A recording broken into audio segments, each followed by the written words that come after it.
Welcome to Nerd News Happy Hour, episode 35. I'm your co-host, Giancarlo Sarmiento, with the lovely... Shauna!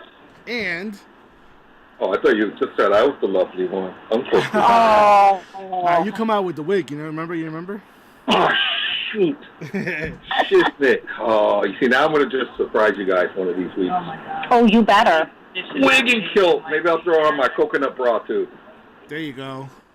Oh, the coconut, I got it. That. But, Do a little hoopla. Uncle Black, our special guest, Jennifer Mitchell. Hi, I'm Jen.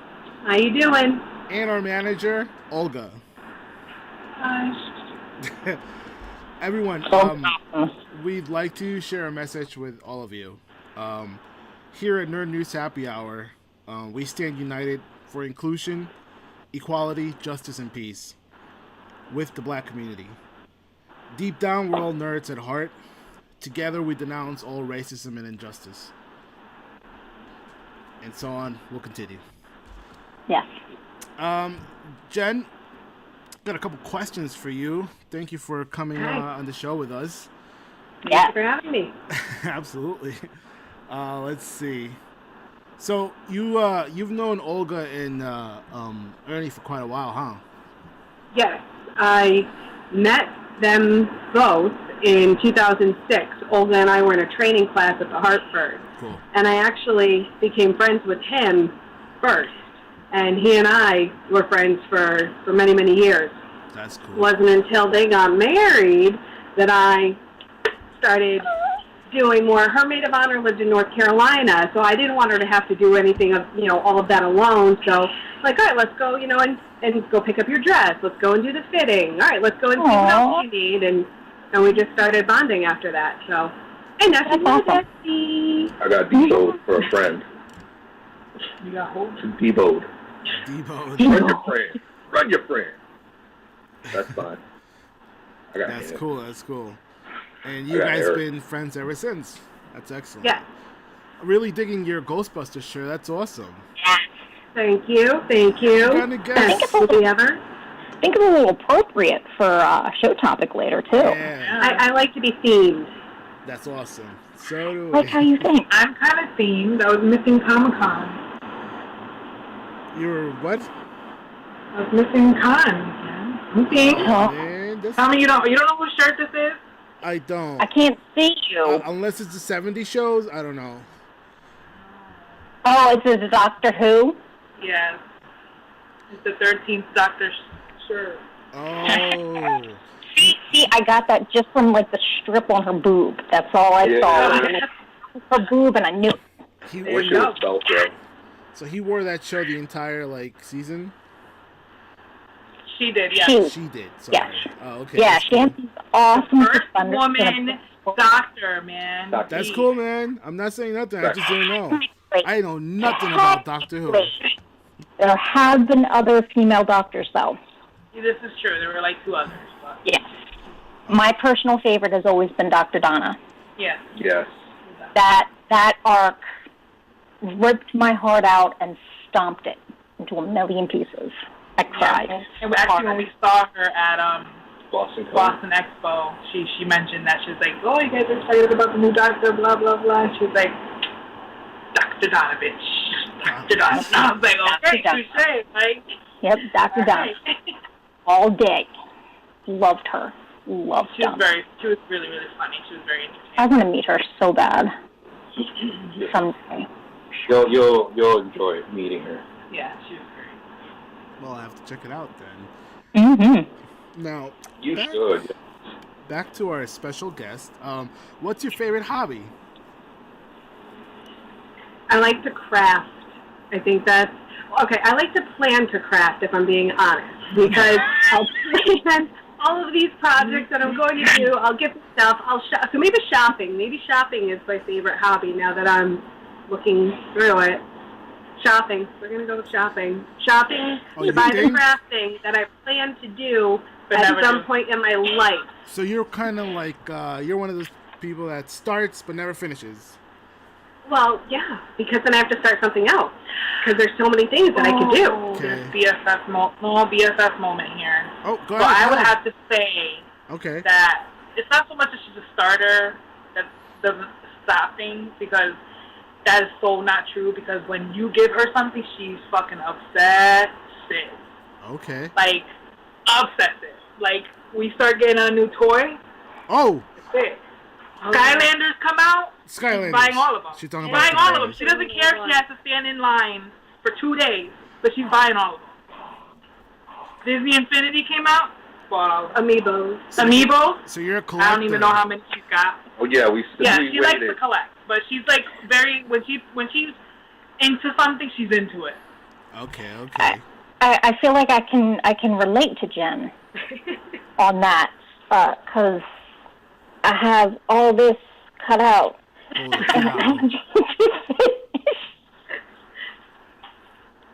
Well, in all fairness, you did go from like not having to work, and now you're back to work. So yeah, true. I'm like, oh shucks. and it's something. What? Guess what? Oh yes. Our favorite fan Aww. for the 25th. 25th. His silver, right? 25 is silver. 25 is silver. Oh shoot. We have to make this special then. Oh, we gotta make it for the children. Not for the children. Who wants to pop it off? Yeah, who wants to start it? For ladies and gentlemen, boys and girls, children of all ages, Nerd News Happy Hour proudly presents for the 20th time in a row. 1, 2, 2.5, 3. Fuck you, Astoria Crew! Welcome to number 35. All right. Sorry. We really like this dude. All right. Our BFF, our honorary unofficial nerd. Yeah. So, Mrs. Mitchell, sounds so proper. Who inspired you to be who you are now? My brother, El Jefe. El Jefe. Jeff, but El Jefe. It is what it is. He was the one that introduced me to everything and told me to try everything. I would come home from school one day, be walking in my room, he'd open his door and hand me a CD, and would say, here, play this. And on the front he had a Post-it with the order, like the track order that I was supposed to listen to the album in. Okay. Or, you know, I'd be like, all right, I'm going to go to the video store. He's like, look for this movie. I'm like, well, what movie are you talking about? Look for this movie. Go pick it up, watch it, just, you know, go take a look, see what you think. And that, like, opened me to the whole indie film scene, just by telling me to go see a movie called Clerks. And that, you know, I had to find everything that was indie-related. He got me magazine subscriptions to Indie Film Fest, so I'd know everything that was coming out. But he definitely basically was like, open your eyes to everything. Don't just, you know, pick one thing that you love and just focus on that one thing. Branch out, because yes, this might be great, but something out there could be greater, and you're never going to find that if you just focus on one thing. So, dude, that's an awesome navigator, man. That's really cool. Yeah. Really cool. Some people have like this like tunnel vision, and you know, like they never expand their view. But to have somebody guide you at an early age and like let you experience all this like beautiful nerdums there are, nothing like it, man. That's awesome. Oh yeah, begrudgingly took me to all my concerts from 13 to 15. That's awesome. Good guy. Yeah, does he listen or watch? He does he know about that? I think he does. I'm not sure. I blame your husband. Blame my husband. I blame your husband for not advising. You see my daughter. Excellent. Now it says here that your dad built your gaming interest. Yes. So my dad was a gamer before gamers were gamers, and I remember when I was younger, anytime like anything new video game related came out, he would buy it. Nice. And you know, we had a TV in the kitchen, a little, you know, tiny TV, and he'd have the system plugged in. So while he was doing dinner, he'd be over playing video games on the TV, hit pause, go back to do what he was doing for dinner, and I remember sitting on the counter playing video games with him while he was cooking. So That's you know, he was just, oh, Nintendo's coming out, that looks cool. Oh, they have a game with a gun, a shooting game, let's get it. And then he had so much fun. He's like, all right, let's get, you know, every other shooting game that we can, you know, find. Would you say that that brought you guys together a lot more? Oh, absolutely. That Awesome. I had a hard time when I was younger connecting with my dad, but we bonded over that. And it wasn't until years later was able to get that connection again. But I was always terrified of my dad because Dad was the one that punished you. If you did something bad, you have to talk to Dad. But this was, oh, well, I could just play with Dad, and it doesn't matter, like, if I'm doing something wrong in here because he's not going to get mad at me, and, you know, so that helped with that. That's awesome. Yeah. I am. That's pretty cool. Yeah. Let's Is see. your dad watching? Probably not. Dad should not be watching it. Now, Maybe he should. completely off topic, but would you rather survive a zombie apocalypse or a mutant apocalypse, and why? A mutant apocalypse. And why is that? Because it probably smells better. I don't think I could live in a world of rotting flesh. I just don't. Wait. I had a medical. You know what it smells like? Well, I had a medical issue in the beginning of May. And some of the things that I have smelled from this medical issue, I could do a zombie apocalypse if I had no sense of smell. All right, that'd be kind of cool. It'd be gross to be walking through flesh and, you know, bodily secretion. No, that's gross. I don't want to walk to Target and like have to step over limbs and arms and rotting flesh and no, I don't like bugs. I don't like maggots and no. Oh. So See? I witnessed my son's birth, and it was incredible. It was absolutely incredible, and I said, "Oh yeah, I'm definitely ready for a zombie apocalypse." I was like, "If I can deal with this madness, I can totally deal with like everything else." So that was my turning point. I don't know. I think I'd have to go with the mutant because I'm sorry. I'd rather have the option to turn into a mutant than to turn into a zombie. What Yeah, so what kind of mutants are we talking here? Yeah, true. It's Are we talking X-Men mutants? Because I'd rather fight a zombie because I don't got to worry about what their powers are, what they can do, what they can't. They all do the same thing. That's right. We all kill them the same way. That's We right. don't have to fight them. We can pledge our allegiance to them. All right, We can be like, we Magneto. love you. You can sit there and be like, no, I'm on your side. I'm on Like, your side. tell me what I can do. You need me to do Like toilets? I'll Mystique do over toilets. here. Like, Exactly. you know? I can cook. Yeah. I got you. I'll be in the kitchen. Right? Just don't kill me. You can't really. And I'm going to start calling you, whatchamacallit, Martha. Right? Martha from Handmaid's Tale? A Martha. A Martha, Oh, yeah. man. I'll be a Martha for a mutant. This is great. You can't really reason with a zombie. I mean, at most, all you can do is, rip the jaw and Yeah, but then you could cut your finger on their teeth, and it could be all sorts of God. issues. But I'm just saying, you can. How do you pronounce her name? Michonne? Michonne? Michonne? Oh, with the That shit and samurai make sword, her- yeah. But Yeah, that's but then we gotta find her, and she's far, and that's a long walk. Well, why don't you wield the sword? with a zombie is you can wield a just katana. make them your pet. Huh? No, I'm not down for a zombie. Yeah, I'd rather go for my mutant. Oh Yeah. man. See, I'm afraid of like Toxic Avenger kind of stuff. Like, See, that's what I was thinking. you know what I'm It'll saying? become Like, bestie. that's No. wild, bro. Yo, hit you with his mop. I can see G being his hype man. Kind of right? Oh, yeah. Toxic Avenger, I was damn right. Yeah. I'd be sitting there like, dude, you need some more tutus? I can do that. Need another mop? I got you. Need another mop head? Yeah. No. Now, Now, Shauna mentioned earlier, just right now something about baking. What's your favorite cupcake flavor? So, best cupcake flavor of all time is yellow cake with chocolate frosting. No. You can add sprinkles to it, the non-pearled. It has to be a crunchy one, so you have to cover the entire top of the cupcake. But even without the sprinkles, that's the best one. But I've been lately into peanut butter cake with marshmallow filling and peanut butter frosting, like a fluffernutter. So but hands down, yellow cake, chocolate frosting. Cool. Cupcakes. Let's see.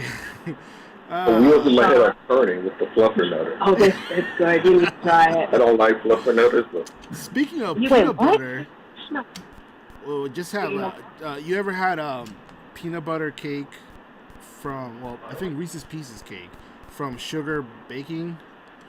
What happened? Oh, is that where the birthday cake came from? Yeah. Did you like it? It was heavy. It was heavy. Holy shit, that was a heavy cake. Hell yeah. Holy fuck. You know what else is heavy? Good. What? Afterwards. Yep, that shit was heavy. You not see these coming? Come on, man. You just left the door open. Yeah, man, right? Like, come on, Steve Carell. All right. So last question, and then if anybody wants to ask, Keanu Reeves or Ryan Reynolds? Keanu. Is that even a question? Yeah, it was a real question. Yeah. Keanu. I mean, for what though? Keanu. Like, what are we talking about everything. here? For anything. Who's more badass? See, that's not what he said. Keanu. He's talking to a girl. Keanu. So? I'm just listen, dude. I fell. You come to. I'm saying you come to a female. Like if I come to you and I'm like, oh, Jessica Rabbit or fucking so and so. Like, what are you gonna be like? What? Like, Uncle what Black. about her? Uncle Black, you got some Fireball, kid? Yeah. Oh, we do. All right. No. Hook it up. So bad Hook it up, time. por favor. Hook it up. Got it, please. Hook it up. Is that your way of telling me that because Beyonce loves the song? No, because Say it out loud. Say it out loud. Cause I know. Nah. It's one of those nights. It's gonna be one of those nights. I already can feel it. Yeah. Oh, shit. It's that Fireball time.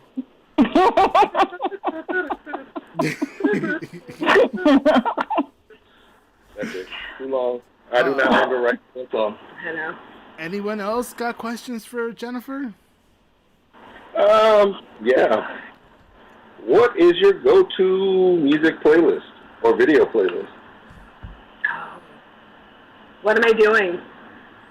Because I have specific playlists for specific things. It's not just one. Okay, cooking. Cooking? What's my cooking one? Cooking was probably on the same line. So that one is probably a lot of Madonna. Okay.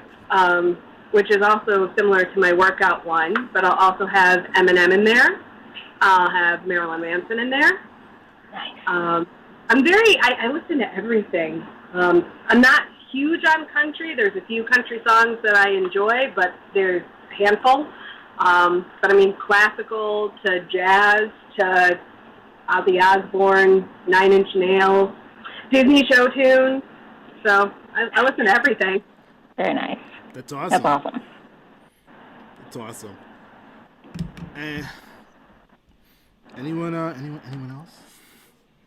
I'm going to go with my standby as what are you digging into right now? You reading anything awesome? Comics, shows, something? So I have actually been watching a lot of YouTube, and right now the biggest thing I'm working out in, I'm watching a lot of ASMR videos. Oh, yeah. Did we just become best friends? I think there's a little competition here, but we are very close. I feel a connection. I've been listening to a lot of, like, Whispers Red, gentle whispering. There's a newer, well, not newer, but newer to me, Blue whispers, and I've been listening to her a lot. Latte AS. Oh, she's amazing. Okay. Amazing.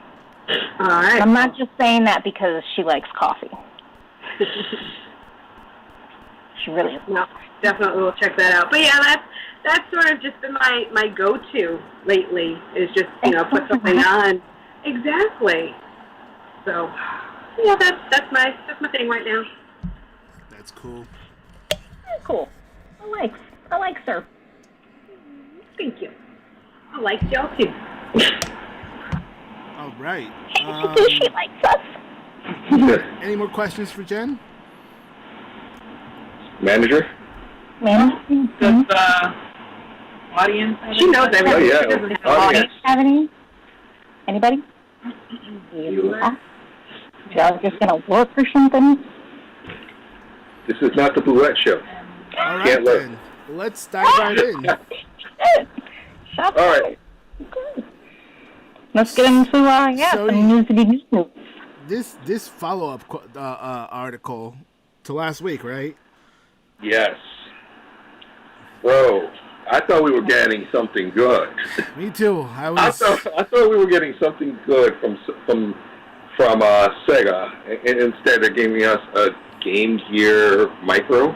Oh, yeah. Like, dude, really? What the hell am I going to do with a 1-inch screen? I don't know, That's what man. she said. I got fat fingers too, man. It's like, well, I mean, So, I can understand the appeal on a retro. Yeah. But they kind of hyped it a little bit more. Like, I think people were expecting something else. You know what I mean? Like a new console. Yeah, like they were hinting at, like, it could. People were like, "Oh my God, they're hinting at a new, new hardware. Could this be a new legit console?" So I think that kind of built people's expectations up a little too high. Where I think he said, "Hey, we've got a new, something." They just maybe had laid it out a little bit differently. I think people's expectations would have been like, "Oh, okay, let's see what they're bringing out new," and it would have been a little bit more like. Yeah, I mean, for that, I could have just gotten a Raspberry Pi, had more fun. Yeah, I mean, Hubs wants one because it's Hubs, and he likes that. But, I think that there's a lot of people. To me, it's almost like reminiscent of the Diablo mobile game incident, where they built this up and people were like, "Oh my God, this is what we've been waiting for," and then they dropped that and we're like, "Really? Yeah. Yep. Put up for that?" Yeah, I mean, $50. I mean, they're doing it for the 60th anniversary. Now, here's the funny shit about it. It's coming out in black, blue, yellow, and red. Mm-hmm. Each different color console is going to have a different set of games preloaded on. Yep. So black gets Sonic the Hedgehog, Puyo Puyo, Outrun, Royal Stone. Blue gets Sonic and Tails, Gunstar Heroes, Sylvan Tales, Baku Baku Animal, and then yellow gets Shining Force 1, 2, and Shining Force Gaiden, Final Conflict, Nazo Puyo, and then red gets Revelations, Demon Slayer, Megami Tensei Gaiden, The Last Bible Special, and Gigi Shinobi along with columns. Like, again, 60 times 4. Yeah, and it's pretty pricey if you want to collect all of them. But, let's be real. People are going to pay for them for the novelty and the collectability of it. True. That's just what people do. I mean... Yeah. Let's face it, how much are the damn Baby Yodas? People are crazy. Me. Long said game. Sorry, the Sonic and Outrun will be fine, but try to read small text on a 1-inch screen. No thanks. Yeah. I think most people, you're hoping maybe you could find a way to hook it up to a TV and play somehow. That would make sense. That would be in competition with the Switch. Yeah? I mean, because there was, why isn't Hubs in the room with me? Shit, he had a handheld game console that was like this big, and he freaking Neo Geo Pocket. Yeah, the Neo Geo Pocket. Thank you. Yeah. That was dope, and I had one. Yeah, that was. He loved that shit. So, all right, I get it. I get it. Yeah, you're right. Because I was one of those assholes that you went out. I thought I saw somebody in my backyard with a flashlight. Just scared the shit out of me. I was like, what the hell? Uh-oh, see? Zombies are coming. They're looking for Sasquatch. Dude, if zombies could carry flashlights, we're all fucked. The movie watching. Here's what I wonder about this Sega thing.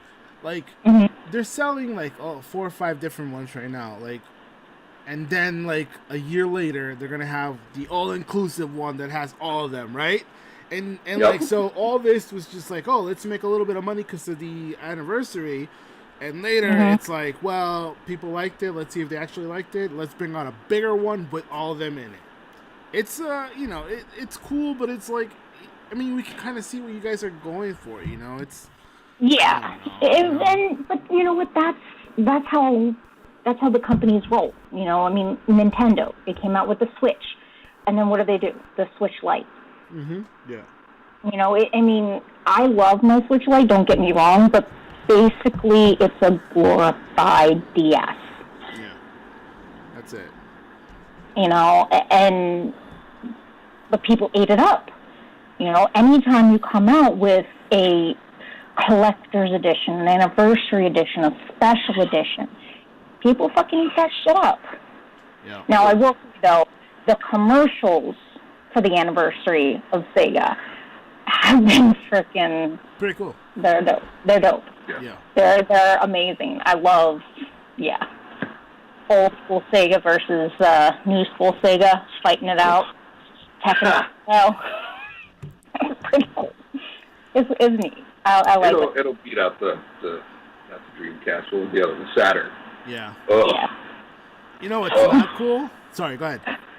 Oh no, it's like I would kind of hope that they do something with Saturn because the one commercial did kind of make a nod to that when he kicked the old school Sega guy's ass and he shot him in the space and he landed in Saturn. Like, message. What you doing there? Are you trying to be sneaky? Yeah, maybe, or maybe they want to see if people still like Sega, and if the base is big, then they might be like, let's do some like Sega Saturn or Dreamcast or some shit. I don't know, Yeah. It might be something like that. But what's really not cool? Well, I mean, in a sense, it's not cool. But PlayStation 5 reveal was delayed. But in a sense, I do understand why they did it. I think the message behind it was good. I don't like people bashing it. I saw people on Twitter, talking so much crap, but they don't understand why. And no, I think they did the right thing. I think right now is not the time. Yeah, they took a lot of things took a step back. Not just Sony, but like Season 4, or is it 3?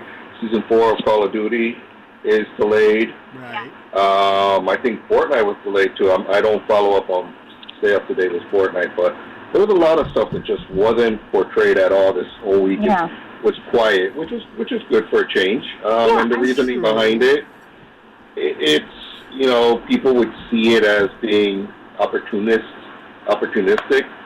In bad taste, and so I can understand why a lot of companies did it. Okay. Go ahead. I really feel like that shows a positive step forward that these big companies are actually saying, let's not think about the dollar right now. I mean, yeah, they're always going to think about the dollar. But right now, I mean, maybe that's in my own happy little rainbow brain where they're actually thinking about people and not just thinking about, a PR thing. But I like to think that it's a step in the right direction for companies saying, let's not monopolize and monetize this. Let's be respectful. Sure. Yeah. All right. Now you guys know that I tend to be the antagonist with stuff. Here's my question. Okay, here's my question, and I want everyone's opinion, including those in the comments, please. I want to know, why did it take now for you guys, for all these companies, to join the Black Lives Matter, to join, against police brutality? Why did it take now? Why did it take so long? Why now? We could have done this years. We could have had started something, and it takes the death of a man for everybody to jump in and say, yo, like, we're not with it. It's kind of not cool. I hate to be that person. No. Somebody got to what? What it is. It's kind of like they're trying to get in with it, Right. Again, publicity. Exactly. It's a double-edged sword. Yes. Double-edged sword. I think the reason that they're jumping on it now is because this was like a powder keg situation. You have people who have been unemployed, quarantined, stressed, paranoid because of this COVID virus, and now you throw the match. And I mean, you look at the maps that show that this is the first time since, I don't think ever, that all 50 states have done the same thing. So there have been protests in all 50 states. All of them. And I think that they're like, oh, yeah. I mean, look at the NFL. Oh yeah.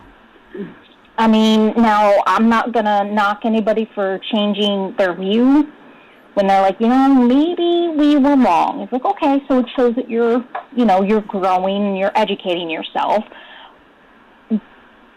So, are there probably people who are just trying to jump on the bandwagon? Yes. But again, in my happy little cupcake brain, I'd like to think that people are changing their views because they're educating themselves and they're seeing, I think we need to start being a little bit more proactive in supporting this a little bit more vocally. So apologize to Colin. That's all I'm saying. No, I completely agree. I saw an article today where it's global, man. Protests are global. Like, Europe and the rest of the world sees America as this freedom country, but only when it matters to them. That's just how they see it, okay? But they're also have always been that same thing. Like, it's this country with freedom, as far as freedom takes it, right? But, so, when they see United States, like, not arming up, but just fucking getting together and just everyone coming together, the rest of the world follows suit. Because they're like, yo, if United States is doing it, yo, like, we're going to do it too. All over the world. Like, they're all getting together. They're all protesting. And it's not just for black and brown, Asian, whatever. It's like for anything. Like, they're coming together because we decided enough is enough. Yeah, and don't I stop. Totally agree with you. No, I think this momentum needs to keep going because I think for too long things have been swept under the rug. Like, people will always sit there and they say, well, all this started happening because of XYZ, and it's like, no, this has always been happening. The difference is people can see it now. People are reporting on it. People are talking about it. There's the internet where you can find the information at the drop of the hat. Whereas before, if the newspapers and the local TV show didn't say anything about it, you didn't know what was going on. So, in their happy little suburb, they thought, there was no murder, no nothing, no bad things happening. But meanwhile, 2 towns over, you got a serial killer up in there. But they didn't talk about that stuff. Or vampires in Pennsylvania. But, Oh, my God. Seriously, I don't know what it is about kids, but as soon as I say Pennsylvania, their first thought is... I mean, I know why it is, but... I still don't get it. I'm dead serious. I don't understand it. Transylvania. Oh, that's why? Because they hear the Vania and they think Transylvania, and it's like, no, not that Vania, Pennsylvania. Oh, jeez. I had no idea. I thought it was that, like, awful peanut butter, like, beer that I picked out. Ugh. No.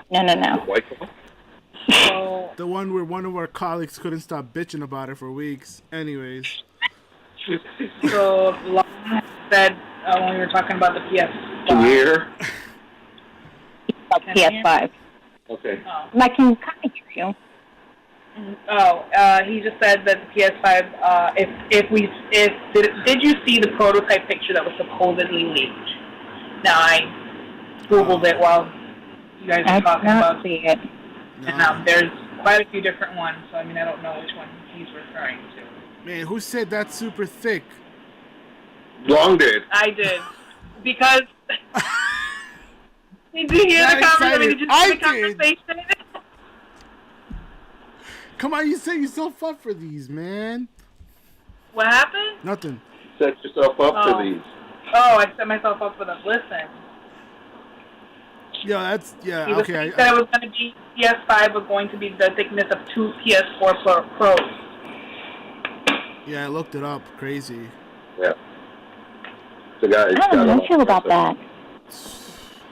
Well, I mean, you got a big box for the Xbox, right? Well. Oh, yeah. Yeah.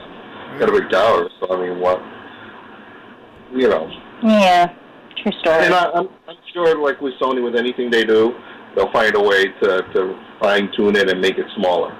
When they come out with the PlayStation 5 Pro, man. Exactly. Super duper. Or slim, Yeah. So. The light. Yeah. So, there'll be like at least 3 renditions. Oh, Jay's trying to call in. Oh, let's do it. Ew. I don't see him here. Does anybody see him? I said we just call him. Yeah, I can't call him, but you should be able to, G. Got him. I might be able to. Oh, you got him? All right. Yes, sir. All right. Oh my God. So that is all for our gaming news. If anybody has any more, please drop them in the comments, and we'll definitely check them out, and we'll discuss them. We welcome it. Moving on to entertainment and movies. Man of the hour. What, Jay? What up, man? What up? How you been?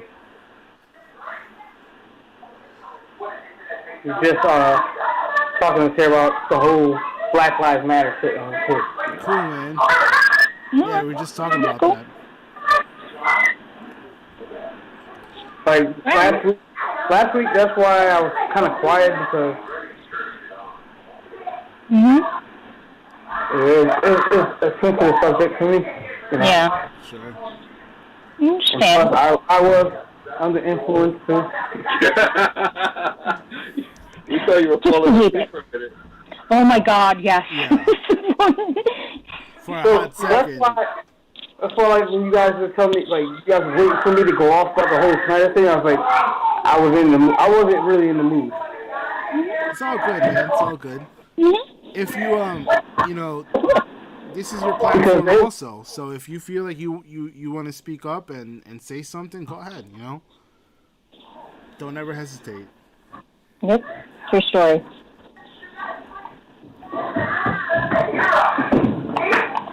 Oh, Oh, right now? All right, what up? Oh, I thought you were about to take No,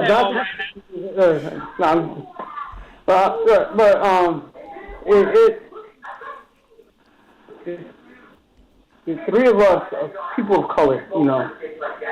We have to, like, we have to tiptoe, have to please people as white people, you know. We have to make sure we are not being so too black or too Guatemalan, too Cuban, you know. Because in our workplaces,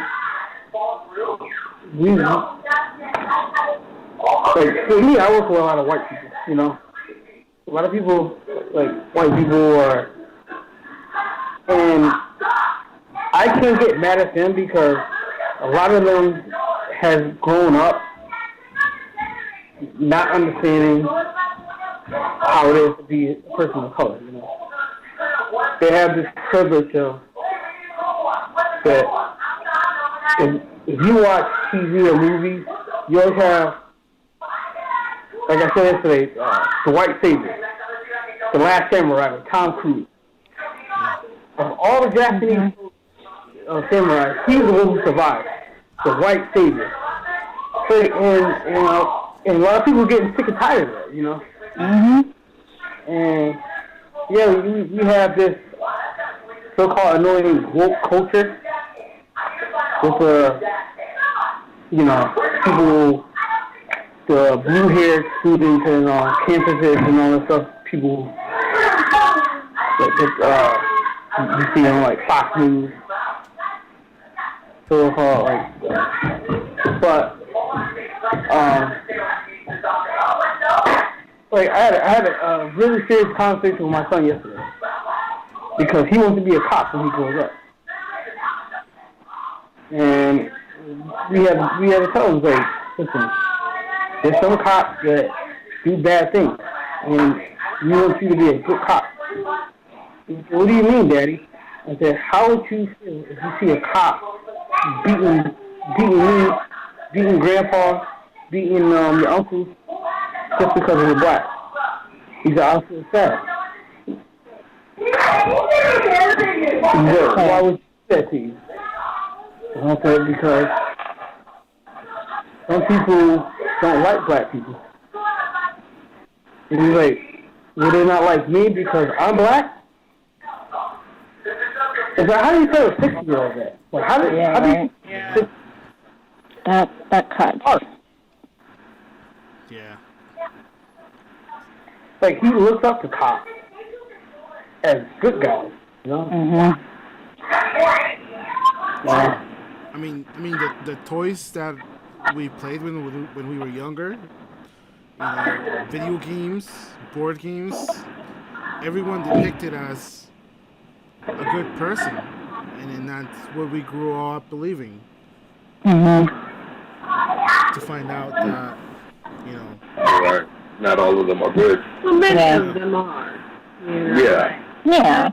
It's just a handful that are. I mean, unfortunately, you can't. It's a double-edged sword, you know, because the same way we don't want everybody to believe that every colored person is ghetto and stereotypical and loud and blah, blah, blah, and, you know, hood-ratting it out there is the same way not all cops are going to be racist. Not all cops are going to be, you know, bad. Yeah. You know, so it's a double-edged sword. You know, we can't expect them to believe that not every colored person, and then us be like, oh, well, fuck the pigs, you know what I mean? Like, we have to understand that, you know, those are exceptions. Unfortunately, those are the ones that, and the same thing with our community. You know, we're the ones that are it's always when we're doing something wrong that we're getting the attention. When we do something good, it's never highlighted. Yeah. Same thing could be said for the police. You know what I mean? So it's a double-edged sword, unfortunately. I completely agree. Right. Jen said good news doesn't sell papers. You know, it's true. I told Sarah that what needs to be happening in the black and Hispanic community is we need to fight the drug dealers and get that stuff out of our communities. Yeah. Stop this whole not snitching thing. Like, listen, you see somebody doing something bad, we need to clean up our own community. Yeah. It starts with us. If they legalize marijuana, that'll cut it like a lot down because. Well, the whole bullshit war on drugs, that's the whole... Yeah. That's not real. Yeah. It's not real. That's not real because when you're paying XYZ to sell that, to buy this, it's bullshit. Right. The government makes money off of the war on drugs, and that's why it truly would never end. Because if they wanted to, when they took Pablo Escobar down, they would have taken everybody else down. But no. He just got too powerful for them that they needed to take him down. But let the next person rise up and we'll cut a deal with him. It's going to be cheaper for us. And that's where the government fucks up. And that's where, you know, it's not, I'm not saying the government as a whole, because sometimes the higher-ups don't know the shit that the CIA and the ATF is doing. They're doing these side shits, you know. People, you know, it's one of those fucked up things that people try to do the things that benefit themselves. Like, watching Narcos, even though it's not 100% accurate, but it just shows how much each faction and they're like backstabbing each other. Yeah. True. If you watch Lord of War with Nicolas Cage. Oh yeah. She watching me hand out cookies and she's laughing at me. It's kind of like. No, I'm sorry. I'm laughing at Ian the way he's eating his cookies. I'm trying not to chew out loud. My bad. Yo, dude, just throw it all in, man. Just one bite. Yeah, I know, right? Good.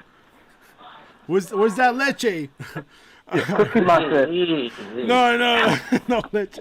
All right, but if you watch Lord of War with Nicolas Cage, just substitute drugs for the guns, and it's the same shit, man. Everybody's making money, and as long as everybody's making money, everyone's happy, you know. Except for us, because we see the butt and the worst part of it, you know.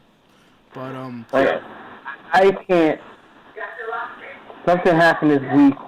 I can't say it on the air right now, but I'll put it in the group. Alright. Like, but it tells you how much money plays a huge part in what's going on. Oh, for sure. Oh shit. I am gonna share something with you guys. I had a discussion, knowing me, right, on Facebook, out of all places, right. But I was talking to this older lady, and she came with not all cops are bad. I'm just going back to it really quick. And I said, no, you're absolutely right. Not all of them are bad, I said.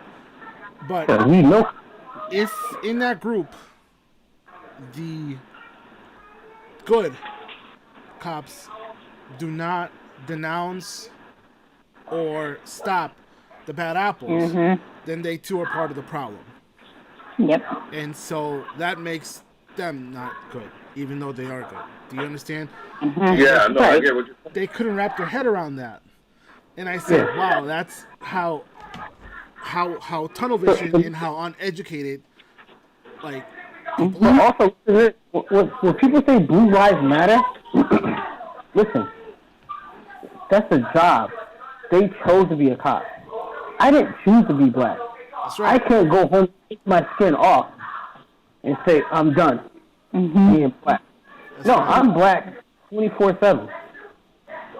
You chose to be a cop. And most of these cops have that A-type mentality. They just want to fucking bust people's heads over. Because if you piss them off, they just want to just retaliate, you know? Yeah. So a lot of these cops, like, they need to screen these cops. They need to make sure these people are not, like, they have to go to counseling. If they have these anger issues and all that stuff, they have to make sure that they're stable enough to be a cop. Yeah. I mean, no other, what other job can you be, it's accessible to retaliate for someone? I mean, I work retail. I've had stuff get thrown at me, computers. And if I retaliated and threw something, my ass would be fired. And I'd be, and charges would be, and Exactly. And then they would put pressing charges on me. And then they'd be suing Best Buy. Listen, I work in pharmacy. I worked at CVS, and this lady was like, I want brand. And he's like, well, we gave you generic because it was cheaper. Well, I want brand. Switch it, blah, blah, blah. He said, we can't switch it. She got mad, and she threw the pills through the drive-thru at us. Mm-hmm. But you have to sit there and take it. You can't do anything about it. Yeah. But yet, you don't see, like, firemen getting mad that, somebody does something fine. That's the house down. People protesting firemen are... You can't expect us not to laugh when you say that the first video game that you finished was Little Mermaid. I'm sorry, but hey, you said it. Yep. And with that, we're gonna move along to Cowboy Bebop. Ooh, that was All right, so I got some bad news. Oh, what's that? What? So you know how Netflix is working on a live-action Cowboy Bebop. Okay. Mm-hmm. It's not going to be one-to-one adaptation. So there's going to be changes. Okay. Which would be good. Yeah. Probably might not be. We saw what they did with Death Note, so... Yeah, but maybe they learned their lesson from Death Note. Because, let's face it, it did not get away. People were talking some mad shit everywhere. I don't think there was a good review. They wrote their own good review, like Yelp. Yeah, I don't even think they liked it. Let's be honest. So I like to think that they learned their lesson and be like, it's not. Yeah, I don't know what's up with Netflix, because, like, I don't know if you guys saw it, but just recently they put out a video called, like, the luxurious or something lifestyle of or the rich life of Jeffrey Epstein, and I'm like, why do we need to watch this? Why did you guys have to make this? Next is desperate content. That's why. That's sad though, because when Netflix first started coming out with their own content, I mean, they were knocking that shit out of the park every single time. And then it's just like, it's almost like they took a freaking nosedive, because then it was like, that's because rolling the dice. You have Disney, you have Warner Brothers. A lot of these people, they're taking their content away from Netflix. So Netflix is just like, all right, that's why I see a lot of foreign shit up there, because so they're getting desperate to just kind of. Yeah, they're trying to, push out whatever content they can. They hit it big with the whole Tiger King thing. They hit it big, and then it died down. So they're like, all right, what's our next Tiger King? They thought this whole Jeffrey Epstein thing was going to be the big thing. Yeah, that's like, I watched it, I was like this. Yeah, it's fucking rich white guys, of course. Like, it's nothing new. Like, you're not telling me or showing me anything new. Yeah, exactly. Yeah. Like, you can't sit there and rehash somebody's life that nobody really cared about and expect people to enjoy it. It's like, really? It is full of hat. Like, Tiger King was something like this. You didn't know anything about Joe Exotic. Twists and turns every time. It's just, holy shit. Yeah, when we saw that, I was like telling Ernie, I said, how do we not know about this guy? Like, how did we forget about him? How did he fly under the world and we don't know about it? Like, this is not right. Yeah. I mean, but maybe that's what sucked you in, because you didn't know anything about him. So had you known something about him, like you knew something about Jeffrey Epstein, would you have wanted to see that? Would you have wanted to watch a show about a man who abused animals?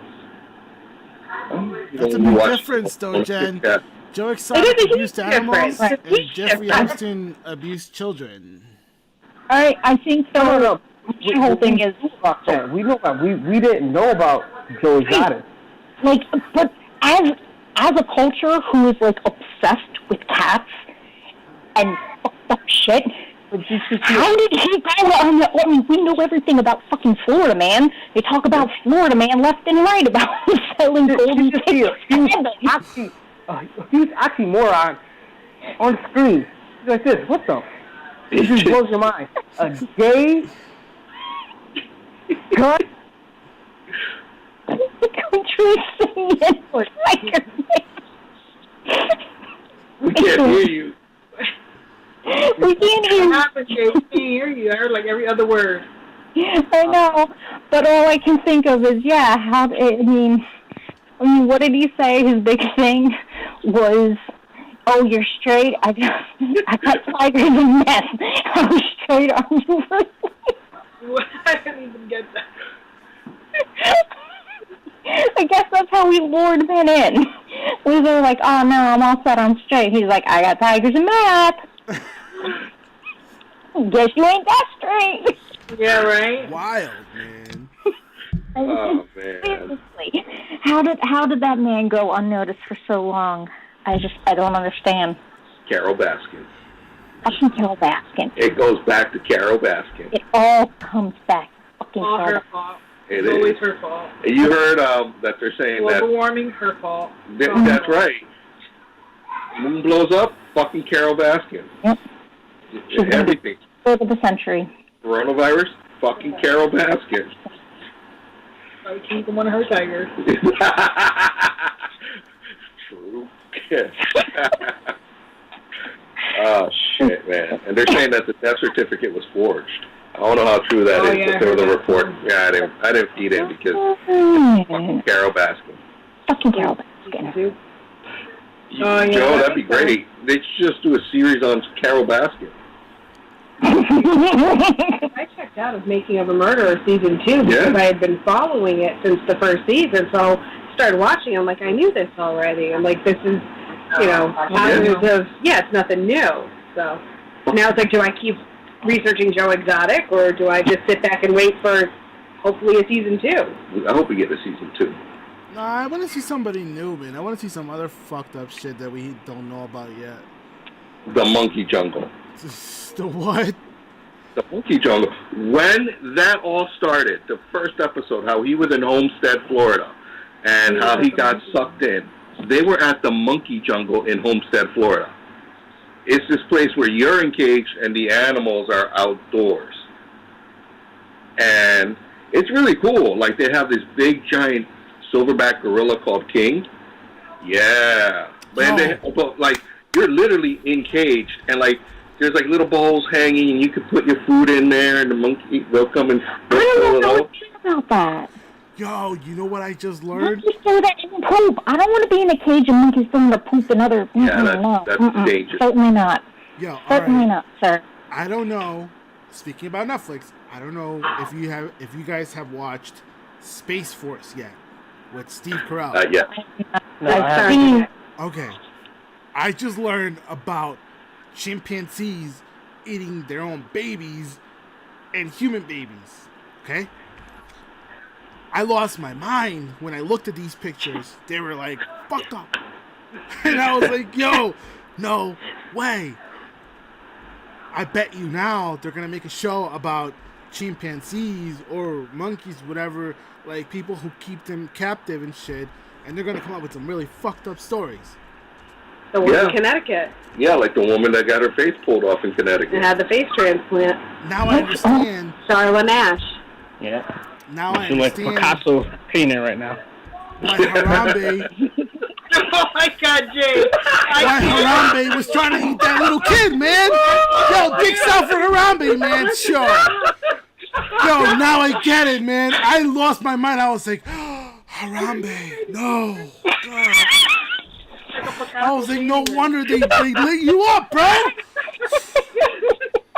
Yo, they lit my dude up, man. He was just trying to have him a nice little dessert. Yo, now I get it, man. He throws him in there, like, nonchalantly. I'm telling you, man. That's why.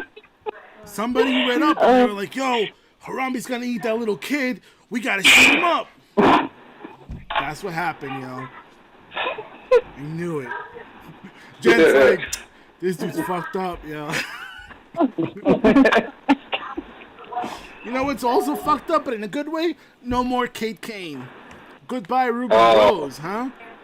Yeah. Didn't we talk about this last week? We did. This was another follow-up. Yeah. CW has reported that they are not replacing the character Kate Kane. Instead, they are now introducing someone new. Who? They haven't said. They posted up a posting for the, to the agencies of what they're looking for, young 22-year-old or something like that. What type of girl are they looking for? So they're looking to introduce a new character. Uh-huh. And so the character Kate Kane, something's going to happen to her. Uh-huh. And here comes this new character that's going to don the mantle of Batwoman. Okay.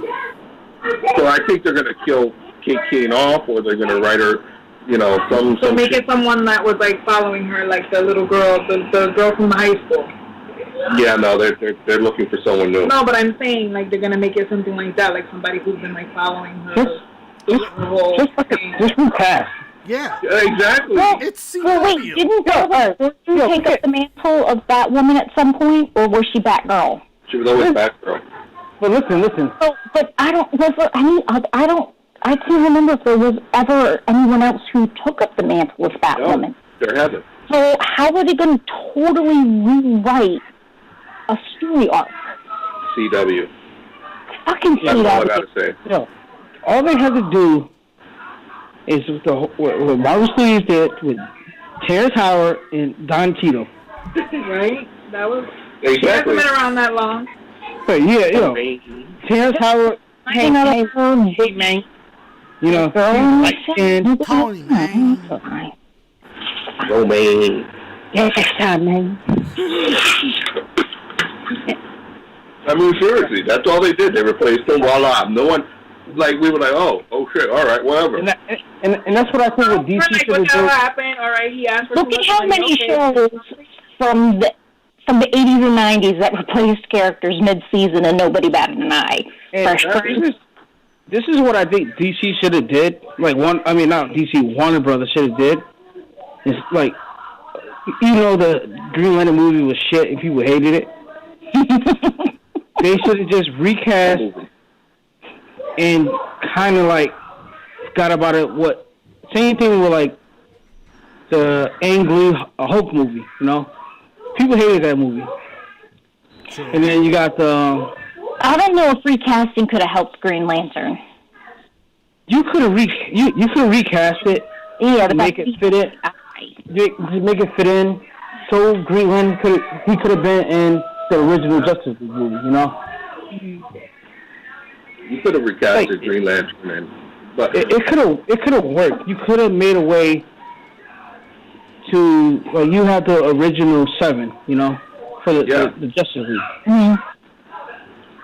People say, oh yeah, that movie was shit, but all right, you have a new actor, you're going in a different direction, Right, but that's the thing, is they would need a new actor, a new script, a new outfit.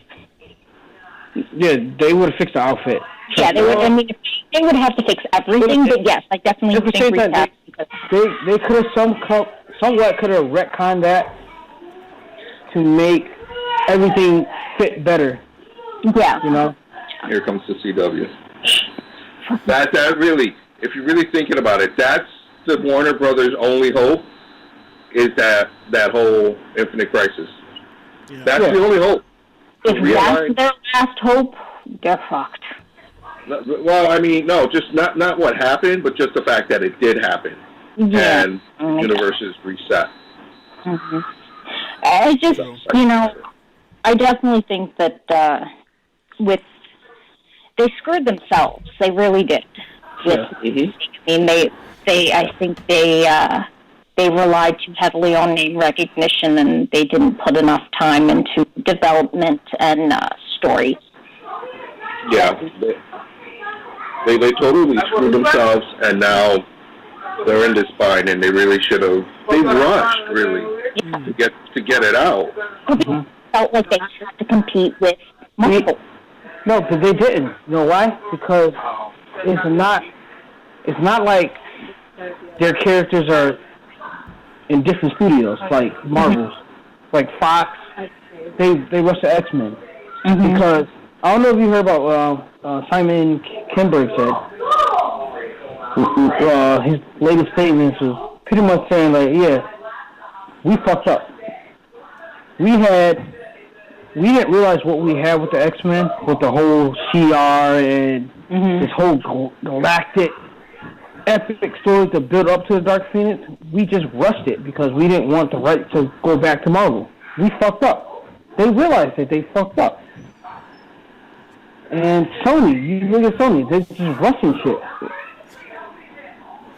They always are because they wait till the last minute to drop something, and rather than develop it well, they wait till the last minute.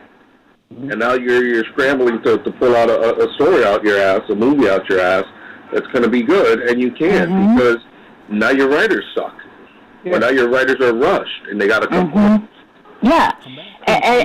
I don't understand why studios don't understand.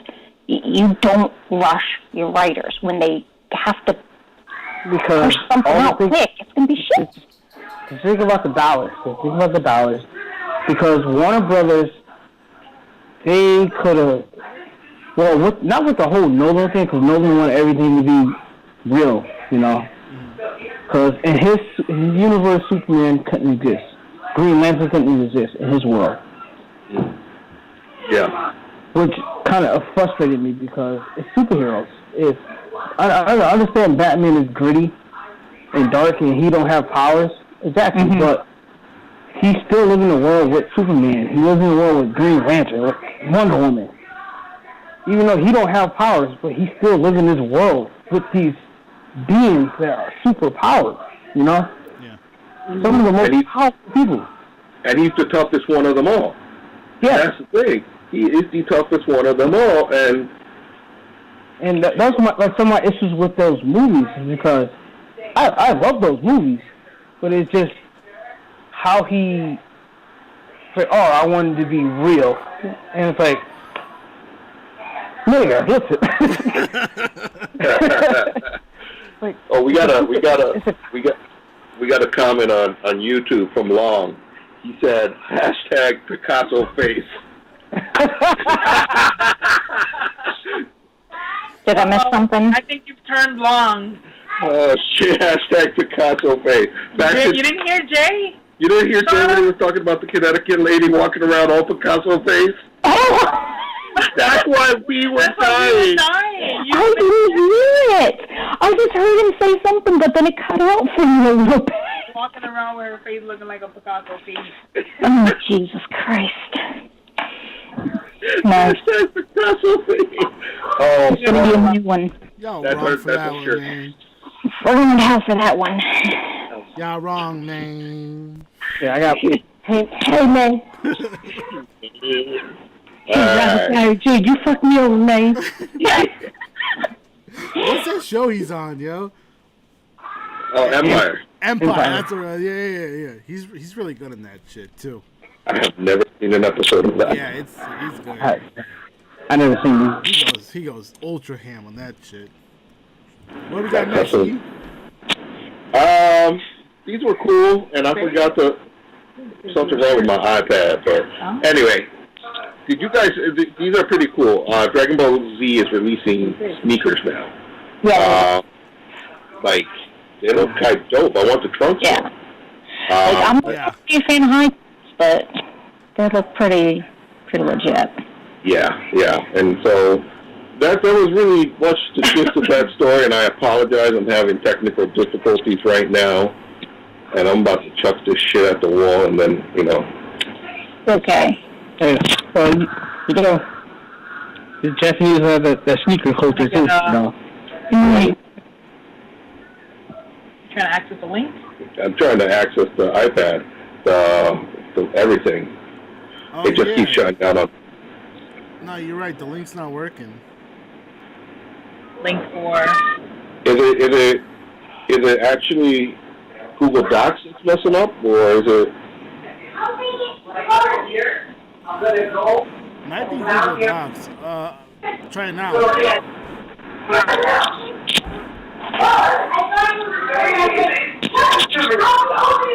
No, I'm moving my iPad. Alright, but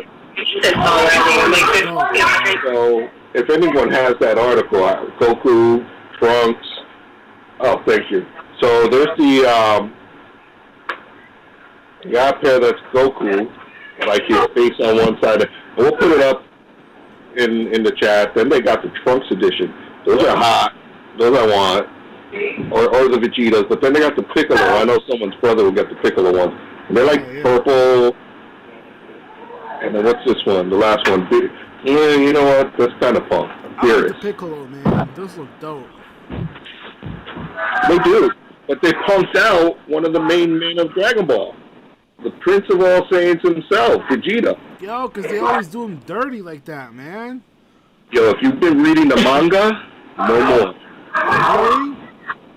He learned instant transmission. Oh, it's over. Yo, this dude Moro is tougher than who?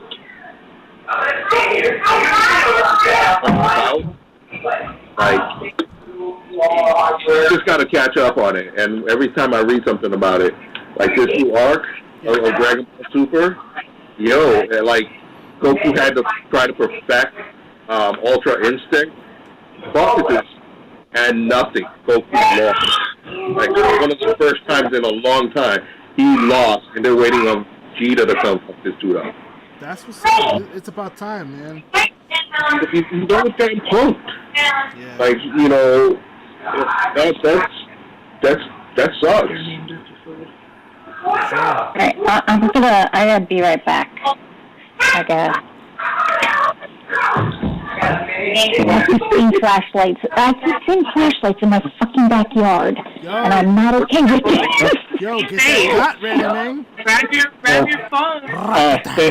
Well, shit, I can help go check it out. Fuck that shit. Georgia police heard you like talk about Black Lives Matter. It's like, yo, right? Hold on, I'll be right back. Take the phone with you. Well, not the recording. I just meant Take the recording. Get the views. Yeah. Get the views. We want the views. call 911. We all can.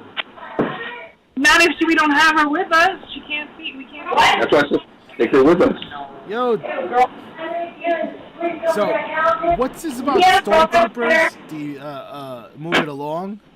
Oh, moving along here. Disney's now using their stormtroopers as a way to self-distance people, social distance people within the park. So if they see people too close to each other, they'll come up and they won't break character. Move it along too close. Move it along. Please separate. That's cool. Yeah, those stormtroopers would be roasting people. Yeah. Yeah, they have to be. Yep. I don't know who. I think it's like failed comedians. They get to hire. Probably. It has to be somebody who's just witty. You said failed comedians, and I was gonna say something. I was like, nah, don't say it. Don't. Go ahead. Say it. I know you gonna say it. I know. Don't say it. I know what you gonna say. Sarah laughing that hard right now. Oh, that's fucked up. You didn't need that. Damn. Oh shit. Oh man, let me blow up my cartridge. I want to play my favorite game. Yeah. Oh man. All right. Okay, Sean. So, how about we take 2 minutes. Break. We get our beers ready, and we go into show topic. Yes, I got 2 stories that will lead us from show topic. These 2 stories will lead us right into show topic. Awesome. So we can hold on to those. I moved those at the last minute because I was like, damn it. Segue. All right, sounds good. So we will be right back. All right. That'd be good.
Welcome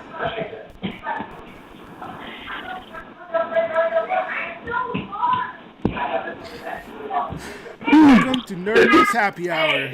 This is Happy Hour with our special guest, Jennifer Mitchell, and show topic is reboots and remakes. And we're probably going to invest a lot of time in here, but let's get right to it. Yeah. Mr. Uncle Black is going to segue us. Segue with two quick stories. Number one, a reboot that's been milled around for years right now. It's been all over the internet, but a reboot of New Jack City. Yeah, I'm with Jay's face on that because that happened at the height of crack. That happened at the height of where it was just bad. It was just bad. You did have drug dealers taking over buildings.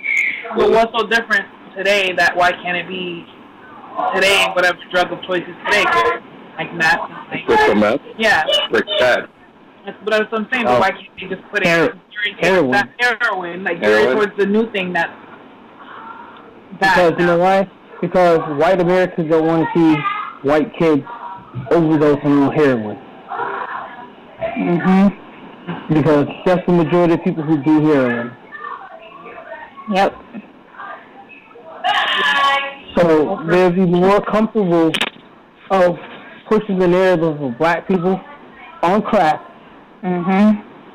Fit their narrative. Yep. Yeah. It totally works at Warner Brothers. Wesley Snipes gave it a hard no. He didn't like the idea. It's an original. You can't go back and do a second part. Nino Brown, what do you... No. It just leaves it be. I think that's like why I have such a love-hate relationship with like reboots and remakes, because sometimes the original is just so solid and classic and perfect that you literally only have a 50-50 shot. You're either going to fuck it up royally or you're going to seamlessly, meld another movie. And I don't know. I think with some of these, it's like... Yeah, it's a hard no. Yeah. I mean...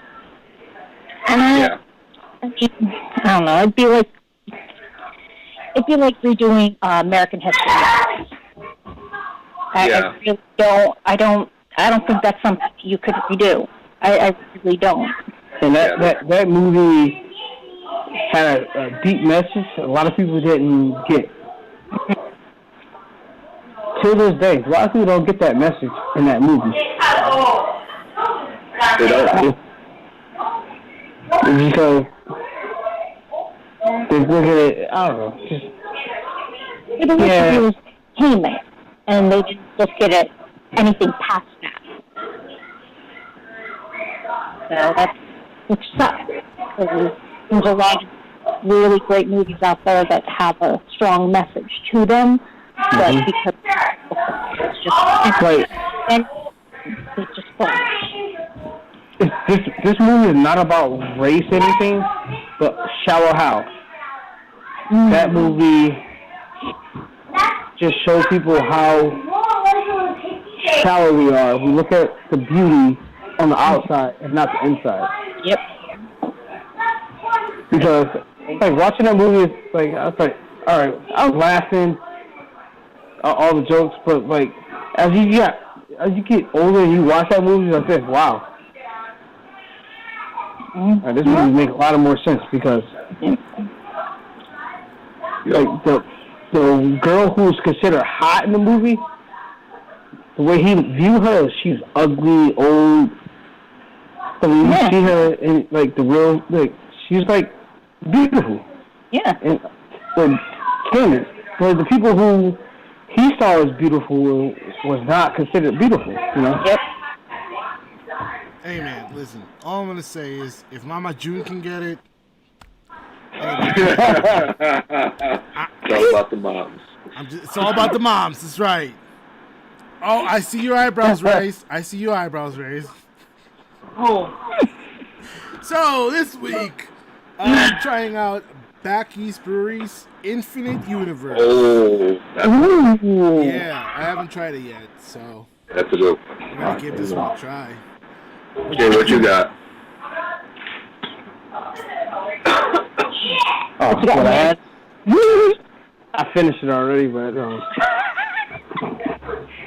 What up? and this That's a Mexican lager? space. The Final Frontier. Space cannoli, I don't know, fucking Space cannoli.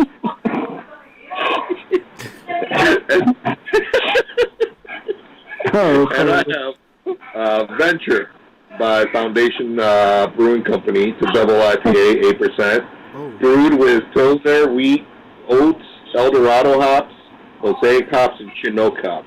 It was the Chinook that really got me, that made me want to taste it. I see a lot of sorry.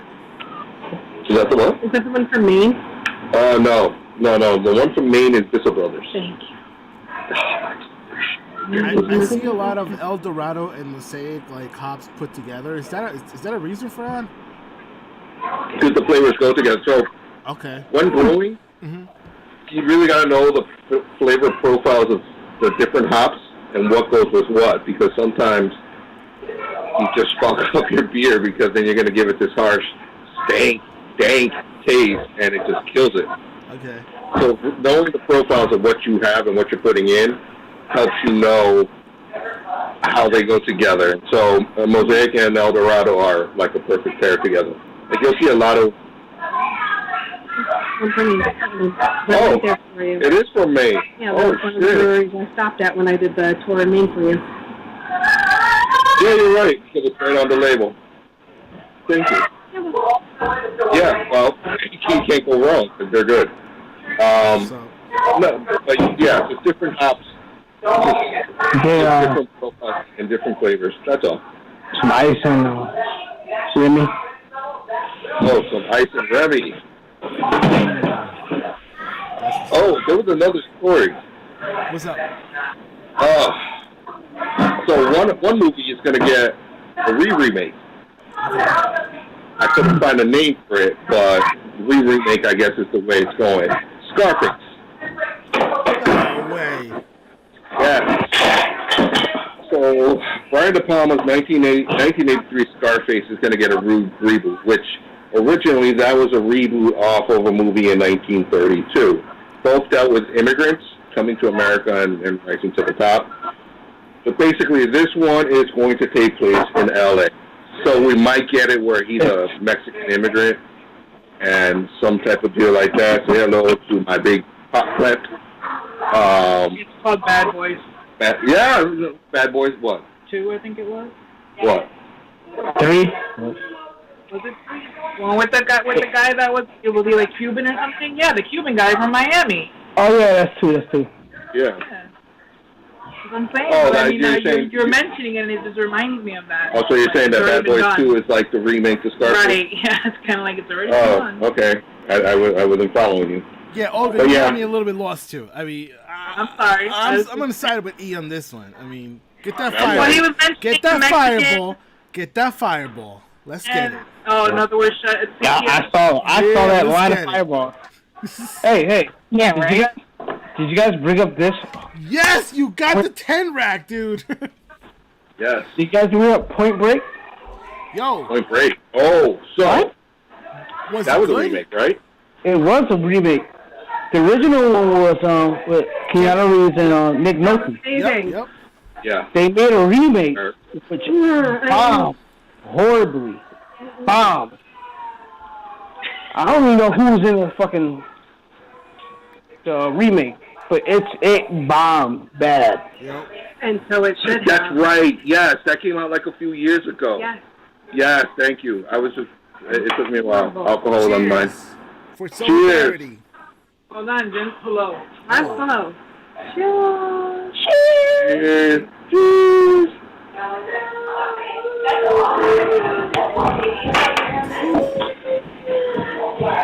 So you drink the whole shit? Yeah, aren't you supposed to?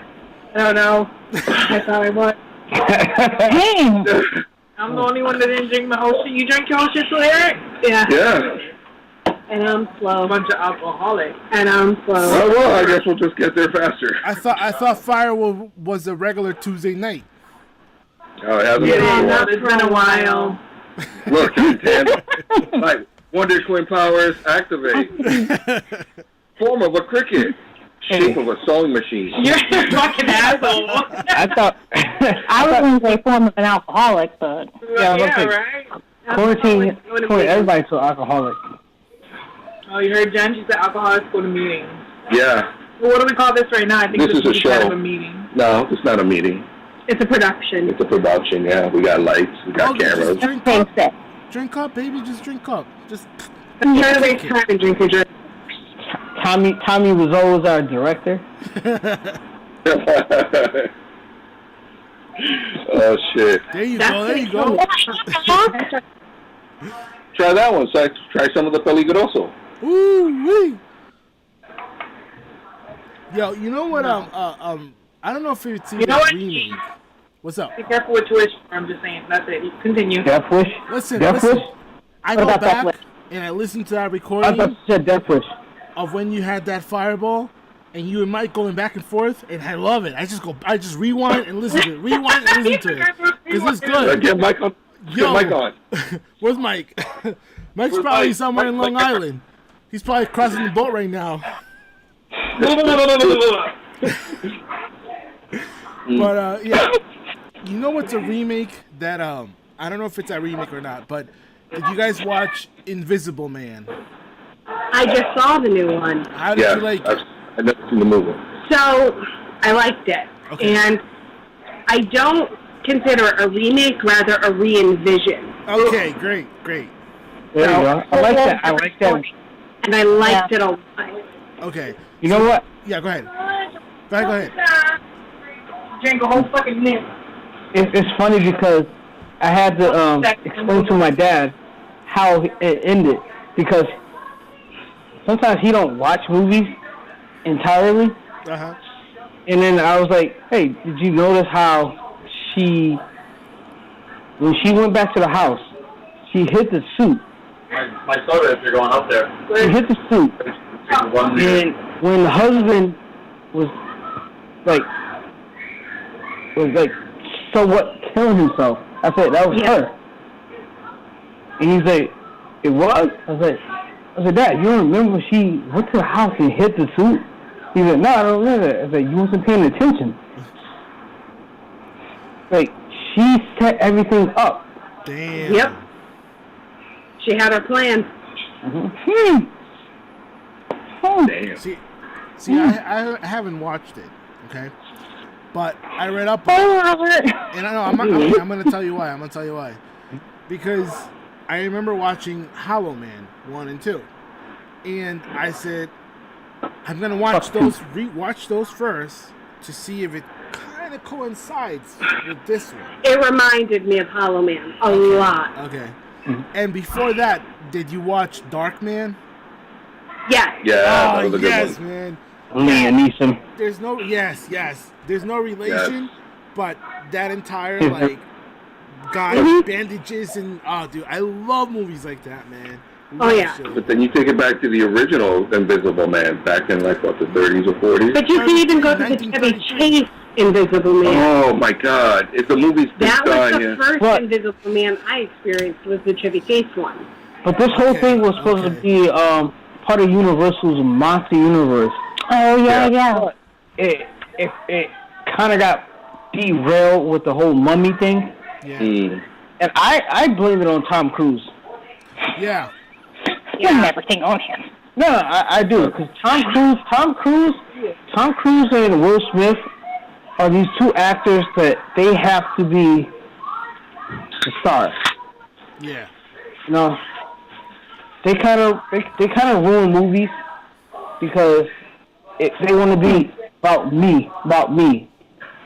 Who, Tom Gotcha. Cruise ruins movies? Tom Cruise and Will Smith. Not all of them. Oh. Not all of them. Vanilla Sky. I'm not gonna say I'm not saying all movies. I'm not a saying, Tom like, Cruise fan, honestly. I don't like him. I don't. But his movies are good. Just because he's sliding out of a doorway in underwear, okay? No, I don't even like that movie. I'm talking the War of the Worlds. Oh, yeah. Amazing. Yeah. I liked it. I liked it a lot. Top Gun. I liked it. Okay, that one. See, that's the thing. Like, to me, I think his early stuff is really good, but then once he got to that point where his, like... What? His beliefs came to present. Right, and his attitude and jumping on some sofas. Right, exactly. That's when he lost me, and I have to tell you, Tom Cruise has ruined Tom Petty's free falling for me. After Jerry Maguire, I can't hear it anymore. I just can't do it. Oh, yeah. I think, hit a cusp, and it just, like, I hate to say it, but I am one of those that if that somebody's personal life does kind of cloud my judgment on how I see them as an actor, and I'm like, I can't. I am fully a strong believer of you can believe whatever you want to believe, just don't force me to do the same. Don't force it down my throat. And I felt like he was forcing it down my throat, and I checked out.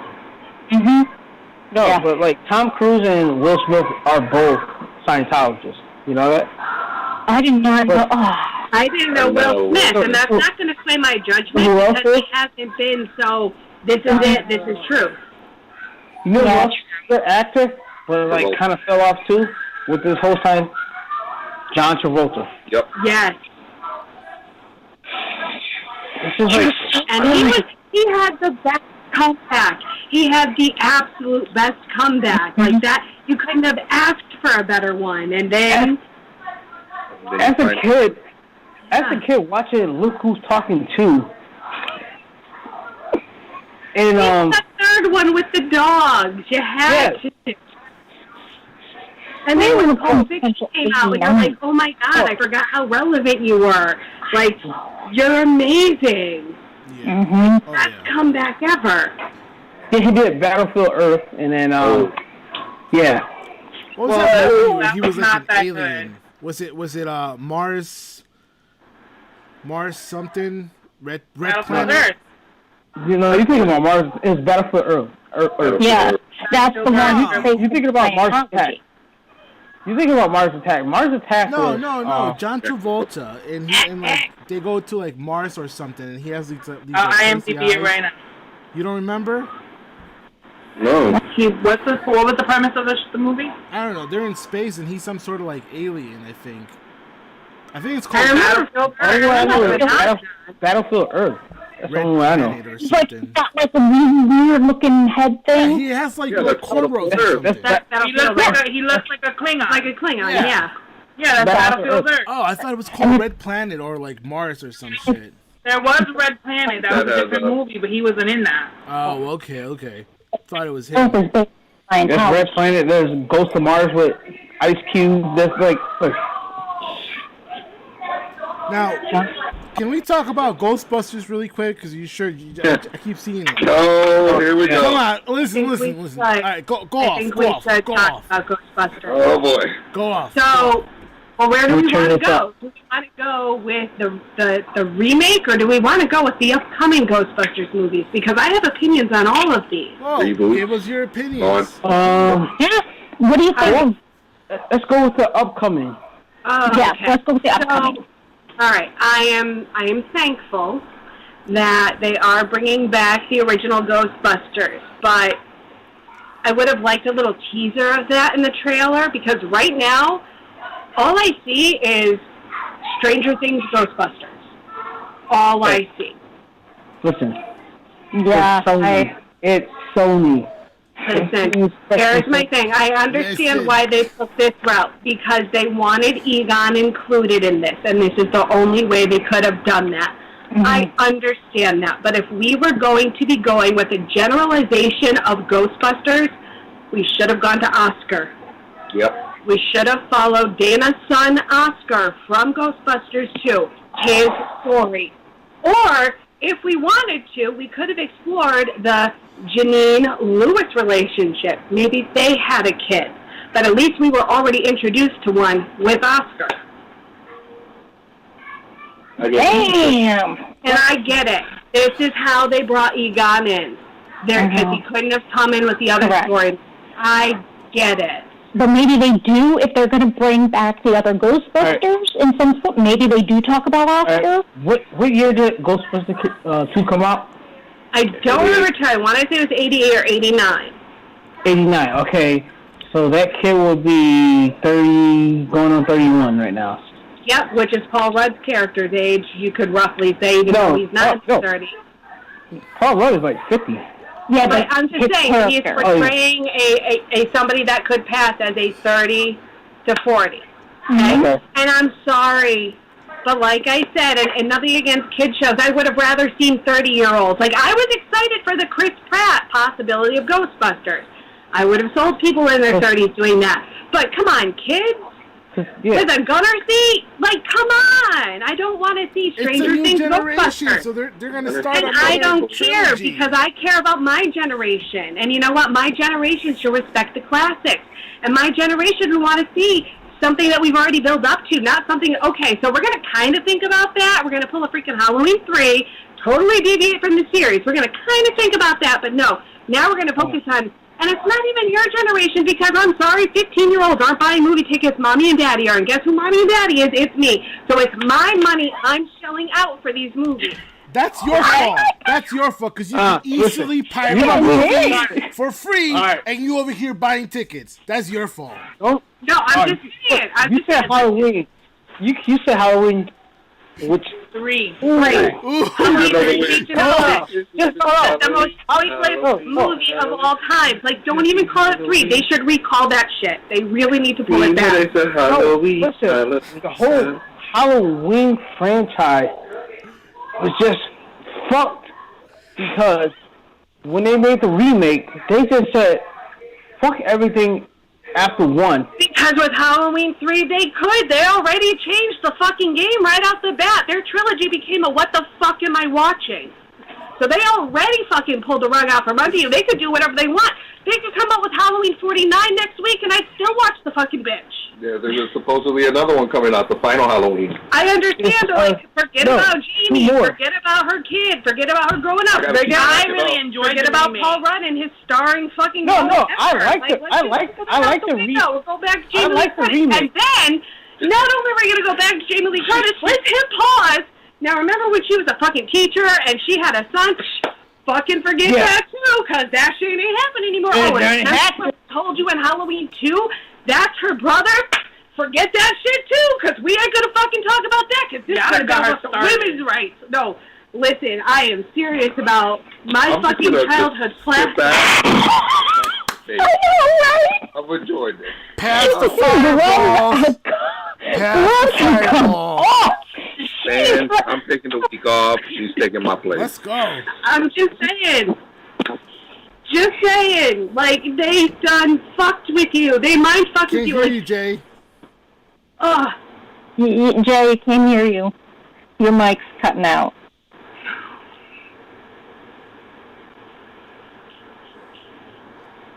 Unplug and plug in. Here, try to turn it off and on again. Pull out, put it back in. Oh, shit. Plug it out, slap it a little bit, and then put it back in. But you know what? That's kind of like, I get what she's saying. Because there's so many times where they're remaking, like, they're calling it, a continuation or whatever, and it's like, but wait, they just fuck with the timelines, they fuck with the stories, and it's like she said, it's like, throw everything you thought you knew out because this is the new norm. I'm watching the new one, and she's like, oh yeah, just some strange psychopath. I'm like, no, bitch, that's your brother. Did you not know that? Because I fucking knew that. Like, I feel like you should have known that. 40 years. Like, Alzheimer's. Shit. Known that since I was 10, like. Sometimes she remembers, sometimes she forgets. There you go. But you know what, on that, you guys got a good point. that relaunch. I call it a relaunch because one of the movies on my list, Shaft. Damn right. Right. Fucking, you can't beat Shaft. You can't beat Shaft in Africa. You can't beat Shaft Big Score. You can't beat the Shaft. What's we call it? The TV series, and that was great. But then in 2000, Big Boy Sam L gave us Shaft 2000. Now that shit was dope, and some people didn't like it. That shit was it brought and it linked the generation because it wasn't like we're rebooting Shaft. We're relaunching it. We're gonna say everything that happened in the first one happened. Oh, and guess what? That's his nephew. So, and he just happened to be named John Shaft also. See, that's what they need to do. If you're going to revamp or revive something, you have to have something that connects it to the original, unless you are going full redo. Yeah. Like, I think there are some times where it's just like, like the Ghostbusters that we don't talk about, that's a redo. Like, they just redid everything, and they just slapped the Ghostbusters name on it. Yeah. But it really had no ties to the original. Like, nothing at all. Like, if they would have called it something else, I think people probably would have enjoyed it a little bit more. Yeah. Yeah. I think that they the just... With the female? Yeah. I think if they would have called it something else, people would have enjoyed it better, but they felt the need to slap the Ghostbusters name on there. They felt the need to do the fan service with the which to your point with can the be kind cameos. of which to your point can be kind of shooting themselves in the foot because you're playing the name on it because you're playing to these fans. Yeah. Right. But when you don't give them what they're expecting. Right, it's like, but you're giving them what you think they want by giving these cameos, but the people that they're playing aren't the Ghostbusters. No. And I think I knew not to expect anything good from the Ghostbusters reboot in the trailer. Because when they said in 1983, 4 scientists, let's stop right there. Yeah, because there weren't 4 scientists. Yeah, Winston wasn't a scientist. It was, if you have a steady paycheck, I'll believe anything you say. He wasn't a scientist. Yep. So when your trailer starts off and in the first 5 seconds you show me how unfamiliar you are with the best movie of all time, you've lost me. Yeah. Absolutely lost me. Best slot machine too, may I add. Oh my God, so good. You got to play with it. Have you guys played the Ghostbusters slot machine? Trades off the rails. I'm just letting you guys know it's a good slot machine. It is. It's fun. Is Jacob back? Jen put me on it. I did. I think he's got to restart. Yeah. All right. So, G, what do you have for a movie? Or with the Ghostbusters? Yeah, let's hear your movie. Yeah. Sorry. Going back to my list here. So, Invisible Man was one of them, but now I know you haven't watched it, but Mulan, what do you feel about that? I think I'm gonna love it. Okay. Before we continue, remember, there's also Aladdin and Lion King, and everything else. Beauty and the Beast. And Cinderella and Lady and the Tramp. However, they did try Beauty and the Beast. They nailed it. I'm sorry. All day, every day, I cried from beginning to.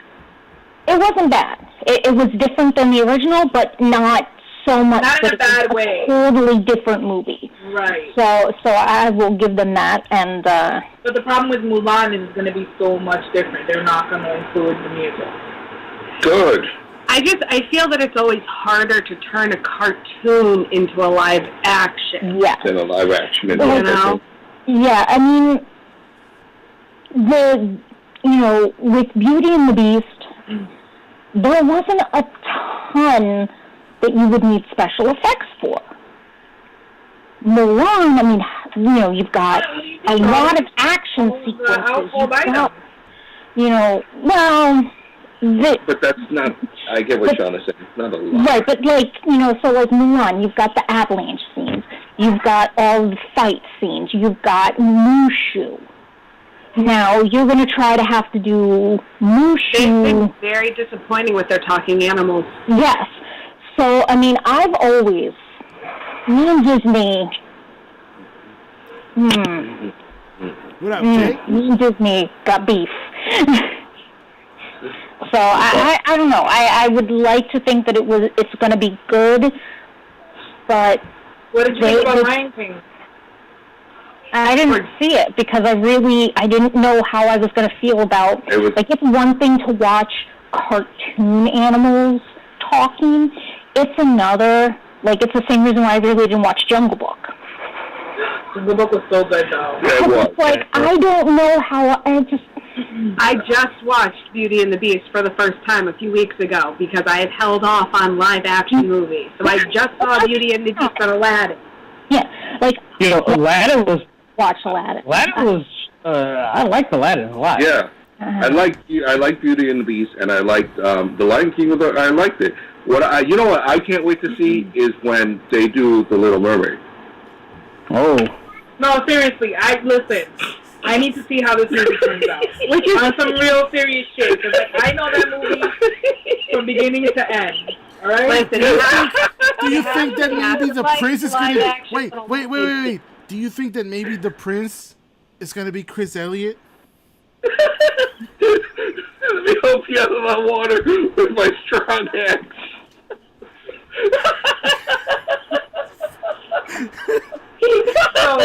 Sean, I can't with you guys. Cinderella? No. Okay. So I saw all of the Disney movies basically up until recently. I didn't see Dumbo, but I've seen all of them since then. So Cinderella to me was a huge disappointment. Huge disappointment. There was no songs, there was no talking animals, there was none of that, right? And then we went into Jungle Book, which he added it was Jon Favreau who did that one, and he added all the music, and he added the songs, and he added the familiarity that you had from your childhood. Mm-hmm. That you were like, okay, I can get on board with this. And then you brought Beauty and the Beast. Baloo is a cartoon. Baloo is not a real bear. He is a magical bear. Yeah, I know. I just say you give... Trying to do a live action. I don't care. Baloo is not Baloo if he's not a cartoon. Make Jon Favreau CEO of Disney. I just, I'm trying to envision a real bear dancing to the bare necessities, and it doesn't, I can't. The same as a warthog and a meerkat doing, Hakuna Matata. I can't see a real animal doing that. I just can't. And the Lion King is, the best part is, in the original Lion King, they couldn't say fart.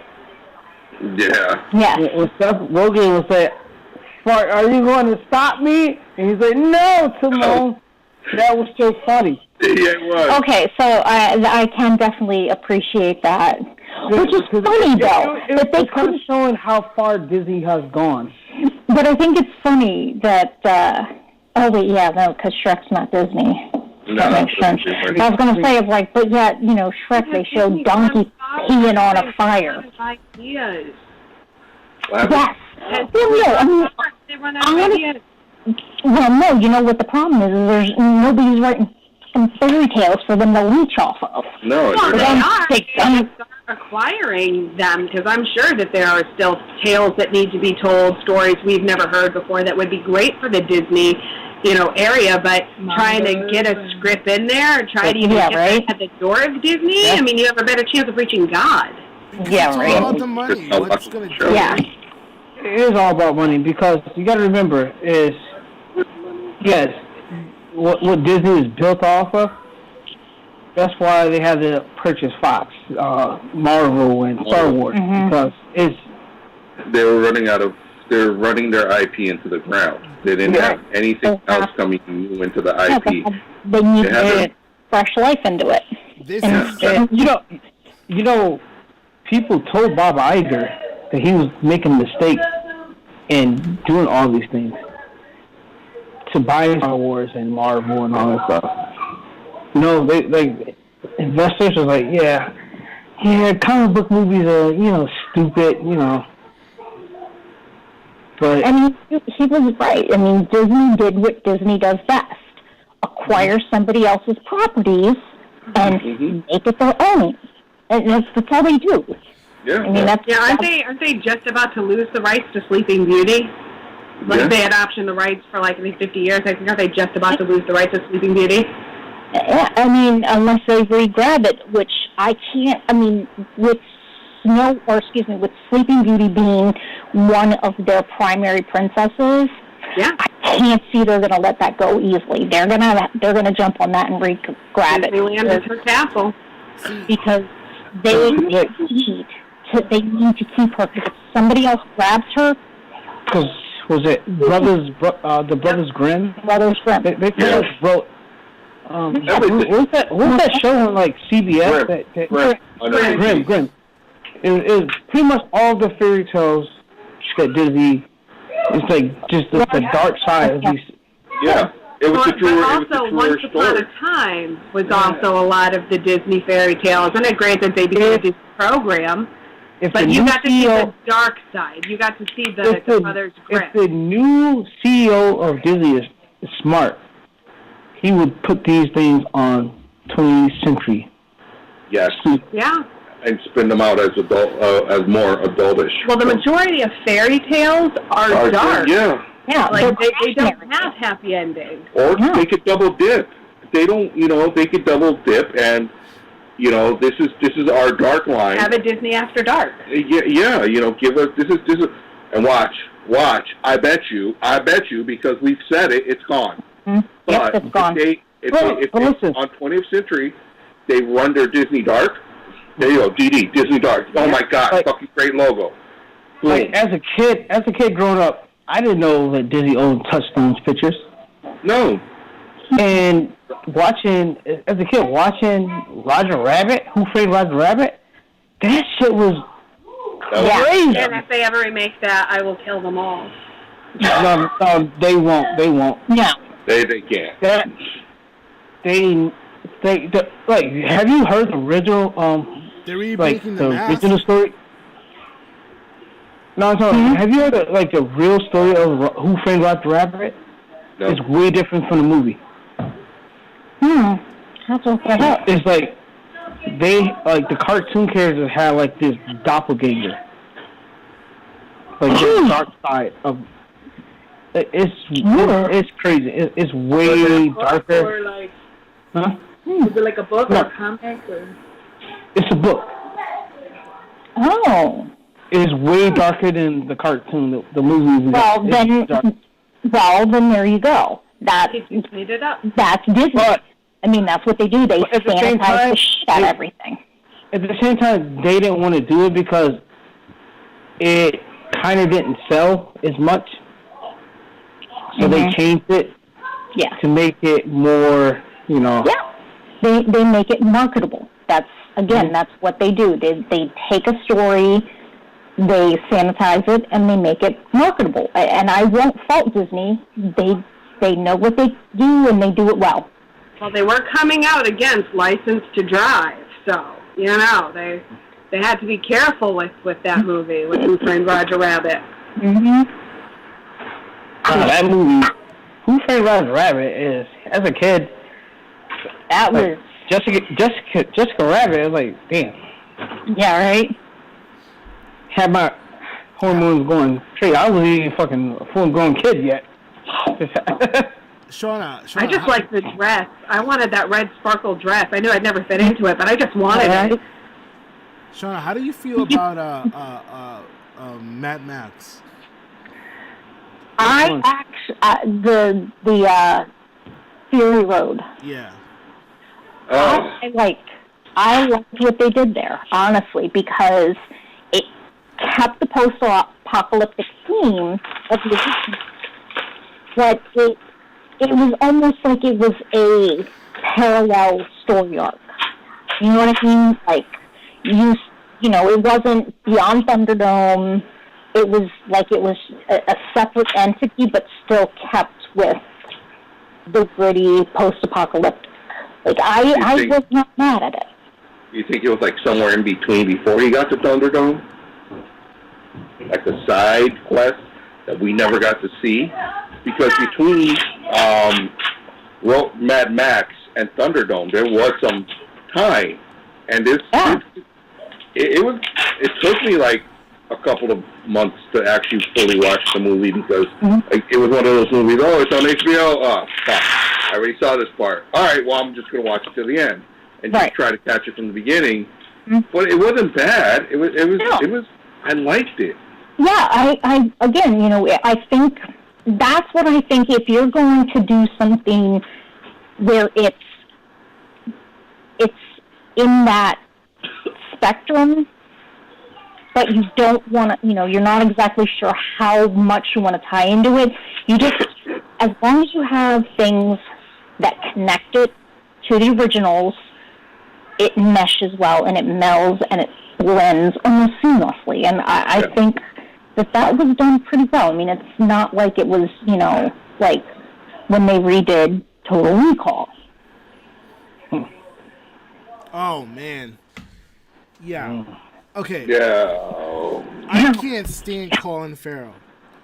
In fact, in the movie, The Batman, I don't know how I'm going to feel about the Penguin.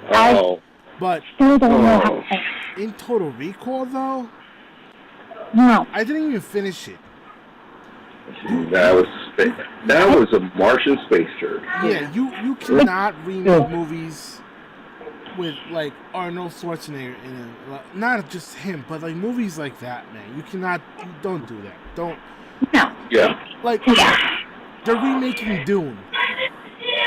If you guys have watched Dune before, it is one of the movies at the top of like what's it called? FX at the time. Yes. Yeah. It is prime. If you're gonna do it now, redo it now, and all you're gonna do is CGI it, then you're fucking douches. Then you're you're Justice League all over again. It's just yeah. You're not doing the movie justice or the franchise justice. You're playing off of the fans. Right. Exactly. Yeah. Labyrinth is getting another one that needs to be done right. Yeah. Effects. That's don't touch Labyrinth. That's a delicate. No. My thing, it's getting a second part. By the way, Sean, my thing with the whole Justice League thing is Warner Brothers is just like, all right, you hire another director who did a different movie with a different studio, which they're hoping that he has the same magic. Yes, exactly. But he don't like he's just coming in and not understanding the previous director's vision. Exactly. And Warner Brothers is like this. Oh, well, fuck that. So he like.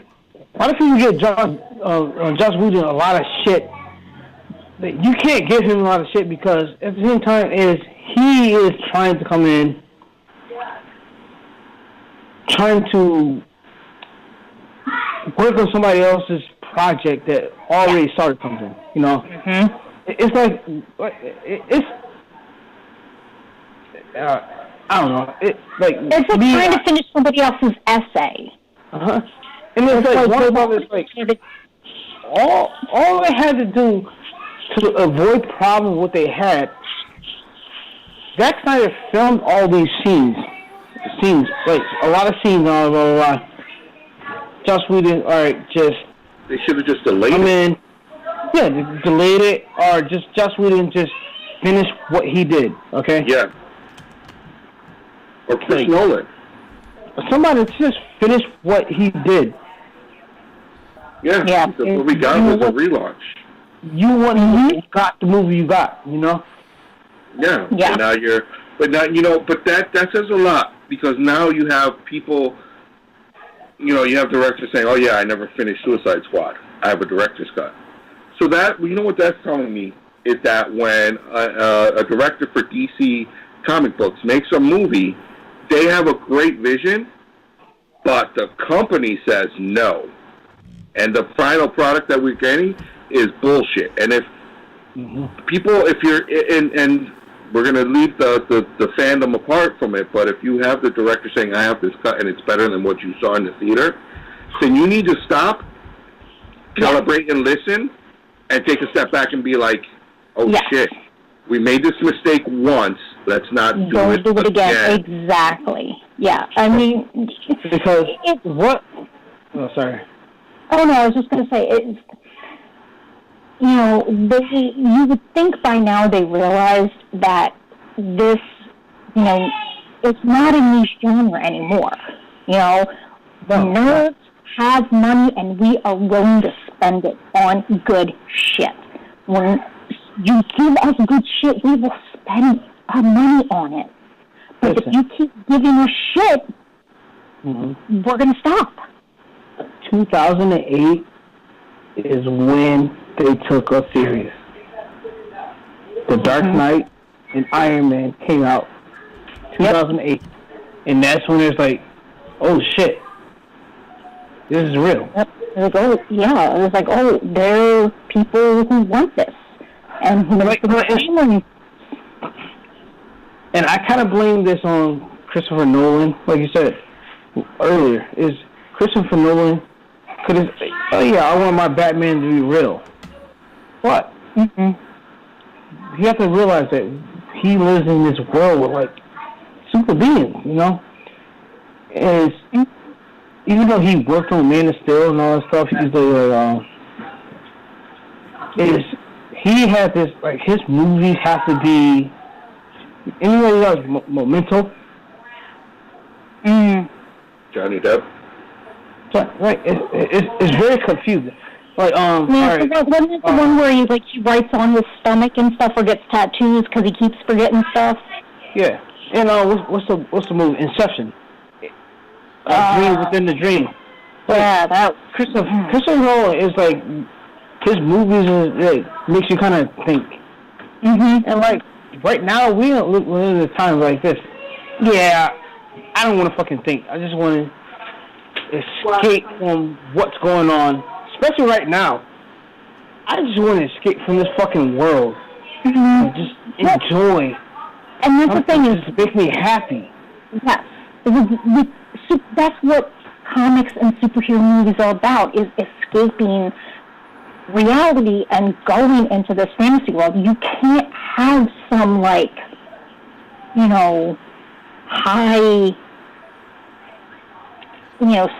I don't know how to even describe it. You can't have some psychological, drama in something that's at its base core meant to entertain you, to take you away.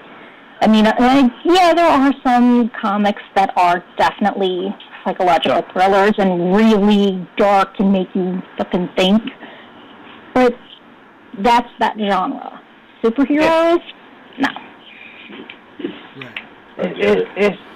You have to make them all come together in a way.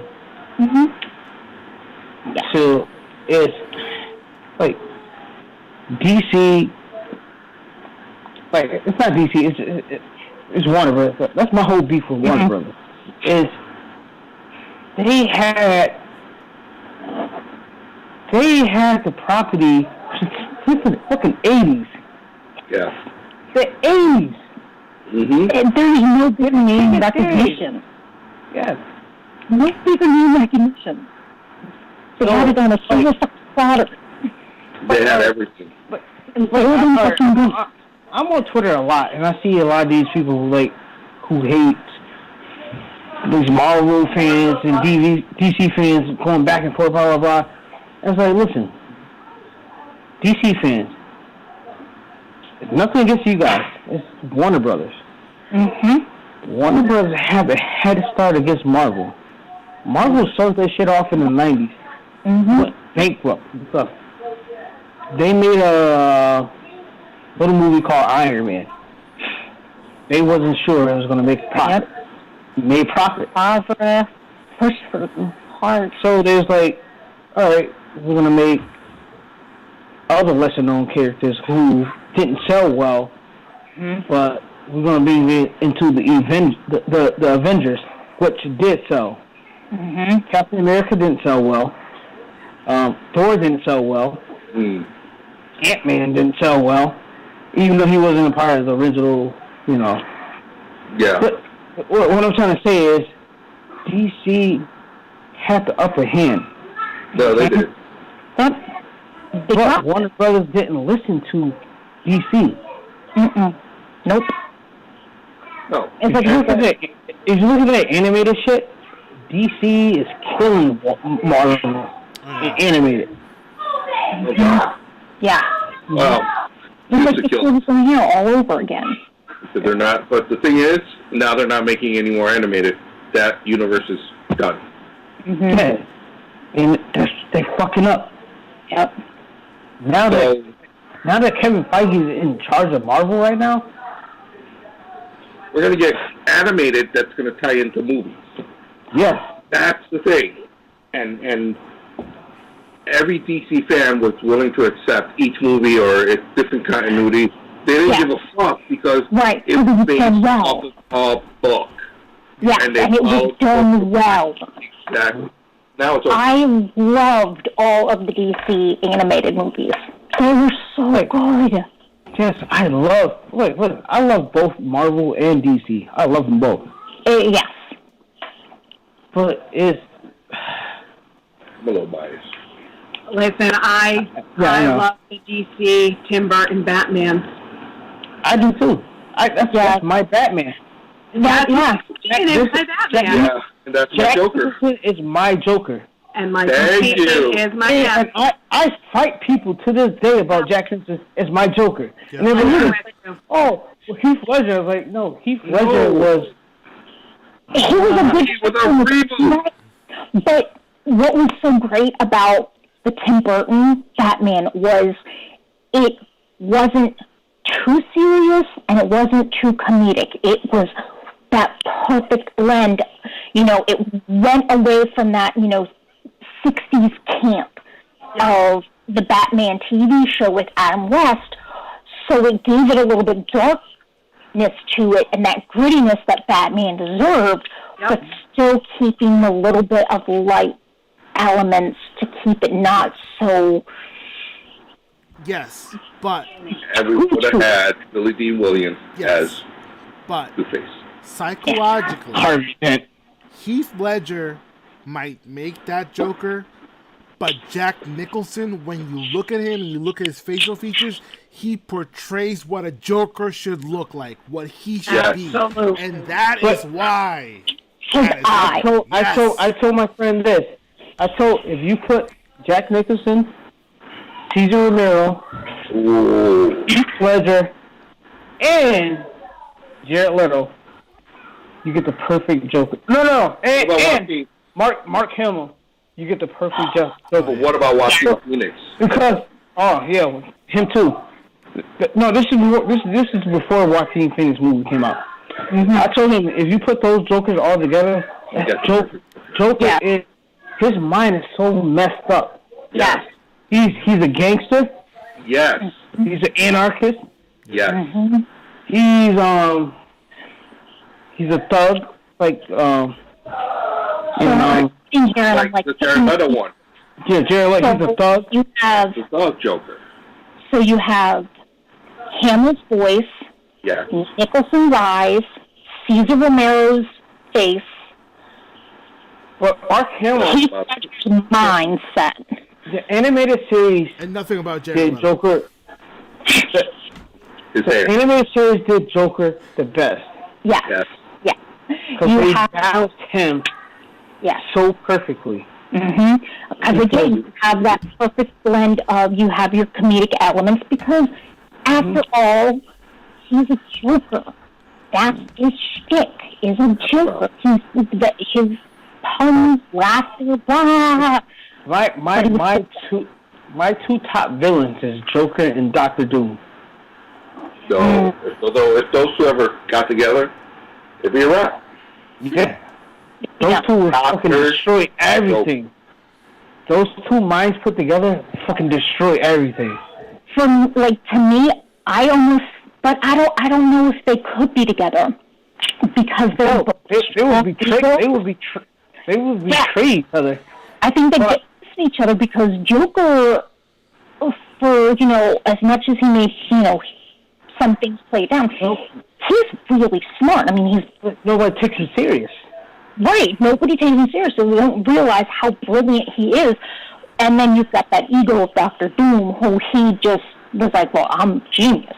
So now you've got Joker, who is going to be with somebody who's toting about how he's a genius, and he's going to be like, oh, really?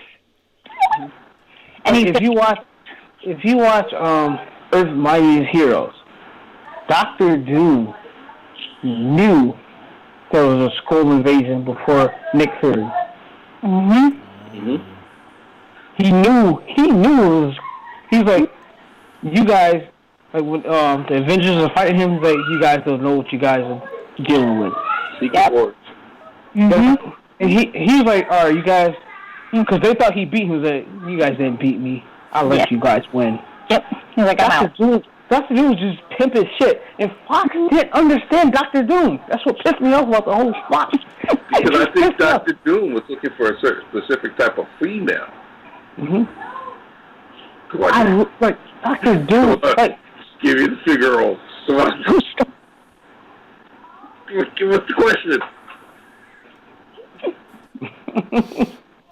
Wait a boy. Where they at, Jay? How do you guys feel about?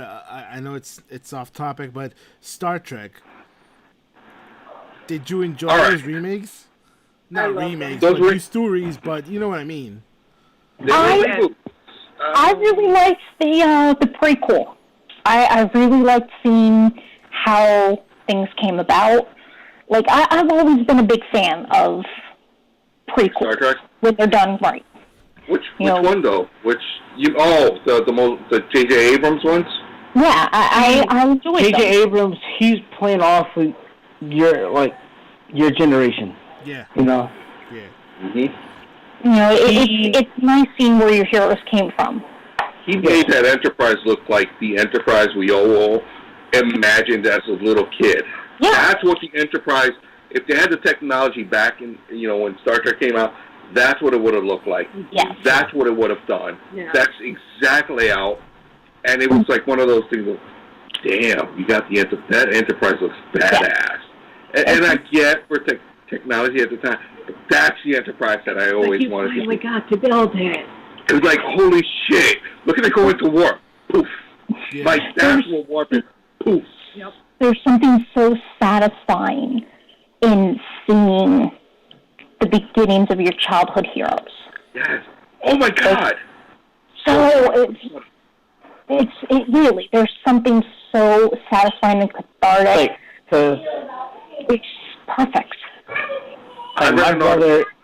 Go ahead, Jake. Go. Like my brother's around your guys' ages, and I grew up watching Star Trek with him, seeing Captain Kirk and all that stuff, and that's who I do, Captain Kirk, and then you see Patrick Stewart.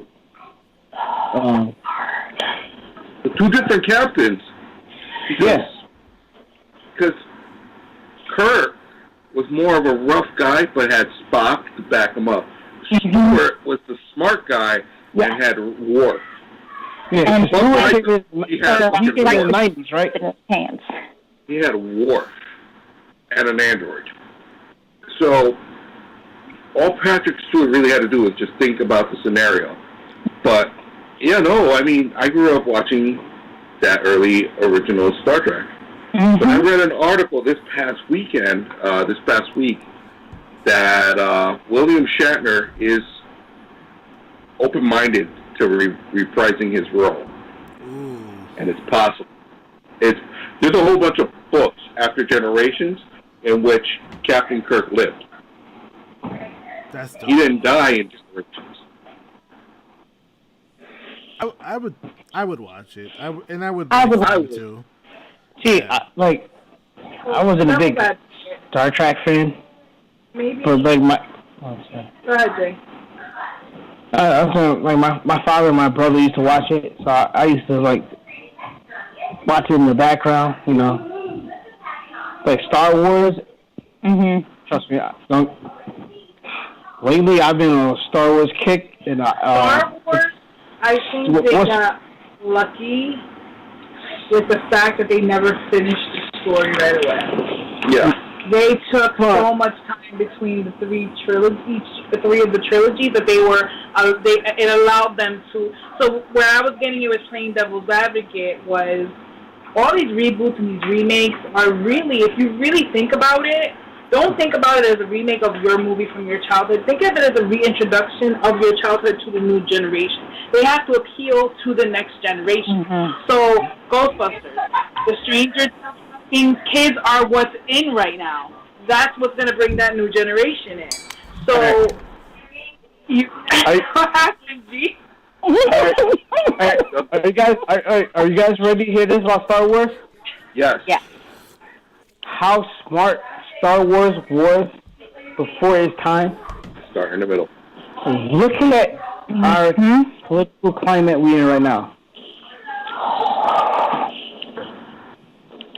Palpatine, a.k.a. Dark Sidious, was playing both fucking sides of the Separatists and the Republicans. So think about the Democrats and Republicans. Dark Sidious was playing both sides of the war. Yep. If you like I binged the Clone Wars, I was like, holy shit! Like, this is so deep in what's going on right now.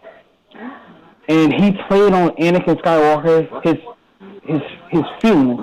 Anakin, as being a Jedi, you're not supposed to have emotions. You're not supposed to.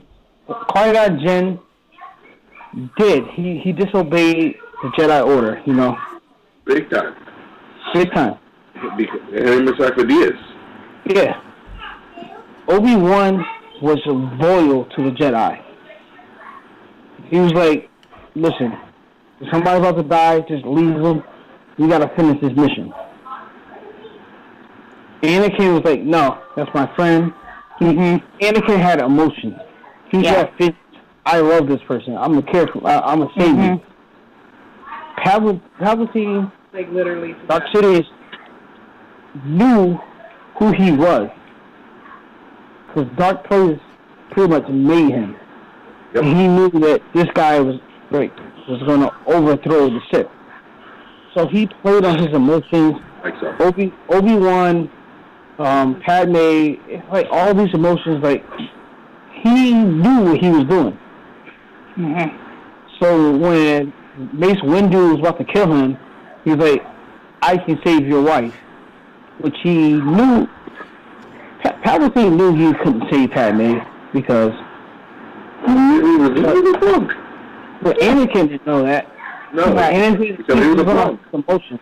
Yeah. And if he was smart, he would have been like, you're a bad guy. How much can I really trust what you're saying? Like, that would be, but his emotions took precedence over logic, which would be like, because, it's like, how can I trust that you're going to live up to your end of the bargain? There's nothing. If you watch the Clone Wars and you watch Anakin's lightsaber, like, his skills, he was getting better. Every time he fought Dooku was like, I can't beat this dude. Like, Dooku really couldn't, like, Dooku was a master at the saber. He was a master swordsman at the saber. He knew that Anakin was stronger than him.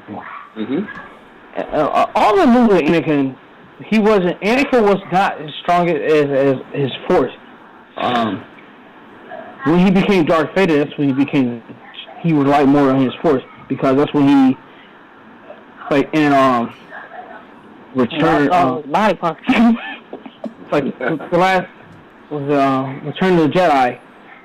He's just doing, like, using his force, just doing mad shit at Luke, because his force was more like he's stronger. His force was bigger than Luke's. Yeah. I'm sorry. Get off topic. No, that's all right. You know what? No. Jen, you had a list that you showed me of your movies. Yes. Can you share one of the movies you have? Yeah. Yes. My list? Well, actually, there's a collection. How about all the new Stephen King remakes? And how do you feel about the Stand coming out? Ooh. If my dad was up here, he would love you. Again, I feel like this is one of those things that they need to tread carefully, because honestly, Pet Sematary was not good. No. I did not like that. I really wasn't a big fan of the Carrie remakes either. Dark Cemetery is more like garbage. Pet Sematary is okay. Pet Cemetery is more like PetSmart Cemetery or Petco Cemetery. Not really Pet Cemetery. Yeah. I mean, I feel like when you're gonna take on something of that magnitude, you really gotta do it right. Yeah. I'll say it. The first one. Never seen it. You never seen the first one? I saw the first original It. Yeah. You did remake. All right. No. The remake. It's a lot of swinging. It's a lot of like. But the book was like that too. Yeah, it was. No, but it's not. If you watch the one that was on ABC back in the 90s. I love Tim Curry. Mm-hmm. No. Yeah, we all love Tim Curry. Mm-hmm. At the same time, you got to remember, like that. It was that was deep. an event. I remember going to my friend's house like every Saturday for like 6 weeks straight, just so we could watch it. And if I wasn't there Saturday, we'd tape record it and watch it on Sunday. Like, it was amazing. But look at it today. Look at it today. You see all the mistakes and how bad the acting was. It's like, damn, shit. Yeah. That kind of shit. I don't know, the kids, though. The adults, yes. The acting, the adult is horrible, but... Yeah, and who knows, maybe I was point. just blinded by Jonathan Brandis when I was younger, because he was super dreamy. But even Beverly, I loved the Beverly, because the original Beverly from that, like, that's the one I saw from the book. Like, she really wasn't this tough, she wanted to be tough, but she wasn't. Thank you. I think the kid's portrayal was the most accurate to the book that you could ever have seen. Like, I have not seen any movie where the people portraying are like that's from the book. And that Georgie, Georgie crushed you with that one. The new one is like, you're not the original Georgie, so. Hey, you gotta admit that they didn't put the gangbang. You know what though? And I don't think they could. They can't. They can't put the gangbang in it. But part of me, and it's not that I wanted to see that by any means, but that was such an important part in the book. Okay, before we go and do this, we've got to be grown-ups, and like how she saved Bill for last, because like that was who she really wanted to be with, and but you gotta admit, that connection with him, like that's how you really knew, like, man, like she is connected. The book was written. It was written in '86, so you gotta admit, like '86. But you know 1990, and when was it? Stephen King. Stephen King. He had his mindset, and over Max, like he was fucking on cocaine when he made that movie. Listen, there's not much to do up in Maine. I got family from Maine. You get a little creative when you're up there. I thought Maine, because Maine was trumping for Trump. No, I got friends in Maine. We don't want to talk about that. We're not. Moving on to what you were saying. So, I thought the whole reason for the thing in the tunnel wasn't because they needed to be adult. It was to strengthen their bond together, so that they were like, no, we are almost like being like, I don't know why they didn't do like, blood brothers and just cut their hands to be connected. Well, but that was, Yeah. Well, I mean, if that's the case, I mean, I don't know what y'all are talking about. What's the gist of it? Like, why didn't the boys get down? And the remake is like 89. Hey, age was still.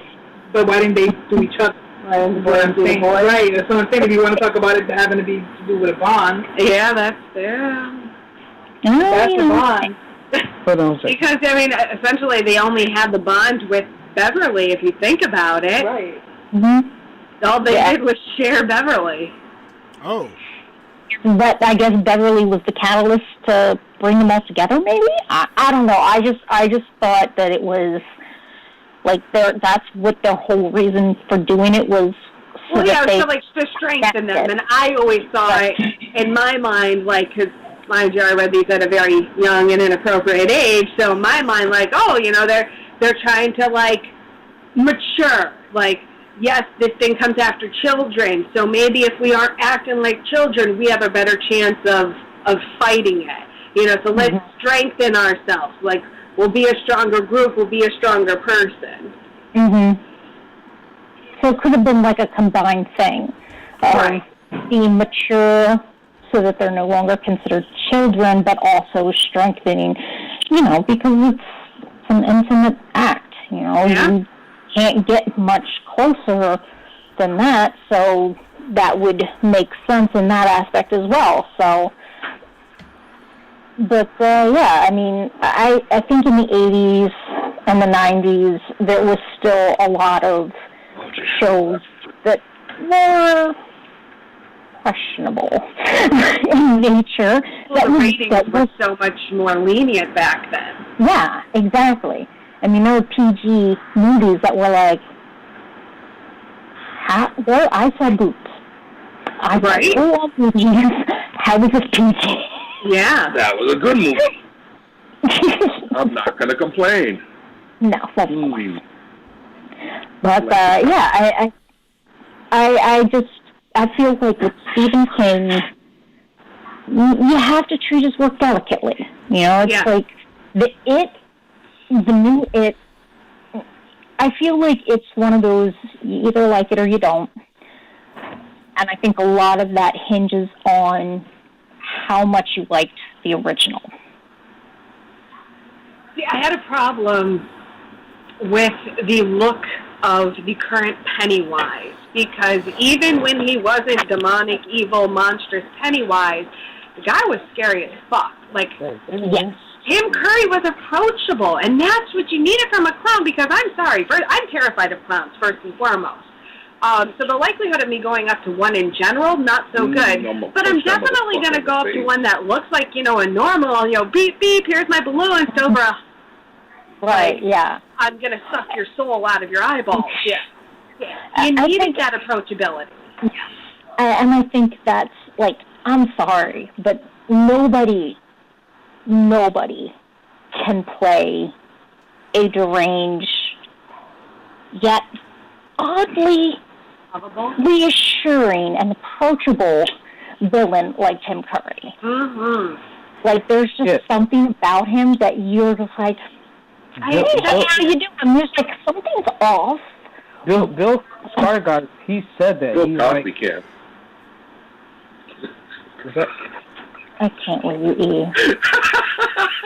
eat. Would you like some Jell-O pudding?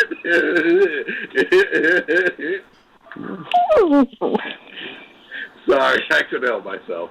So, I mean, Bill Skarsgård, I mean, he wasn't bad. He was said that he thought the movie was going to fail. But he was afraid that he couldn't live up to it. Yeah.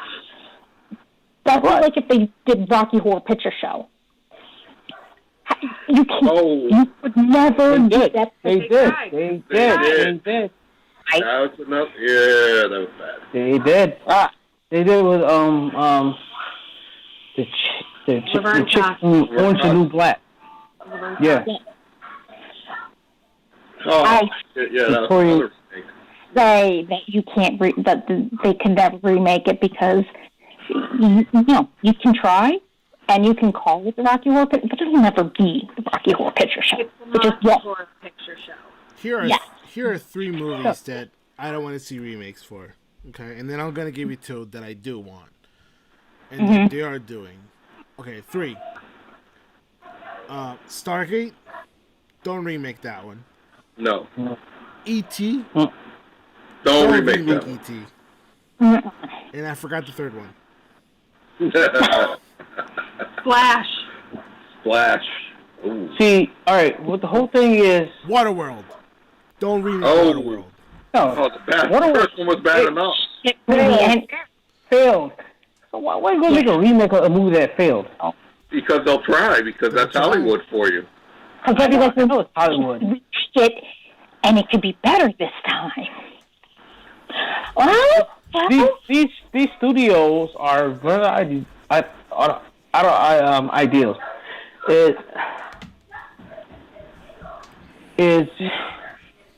They have people who do come up with ideas, but it's just we gotta play it safe. But at the same time, a lot of them are just not playing it safe sometimes, and boom, it's a home run. Yeah. That New Line Cinema right there. They didn't play it safe. No, they didn't. And everything they pulled out was a home run, and they're trying to reinvent that. But all right, the first 2 Blades, what they did was good. Yeah. The 3rd one is because Wesley Snipes just got over his head. Yeah. I don't know. You like Wesley Snipes is. He's an asshole.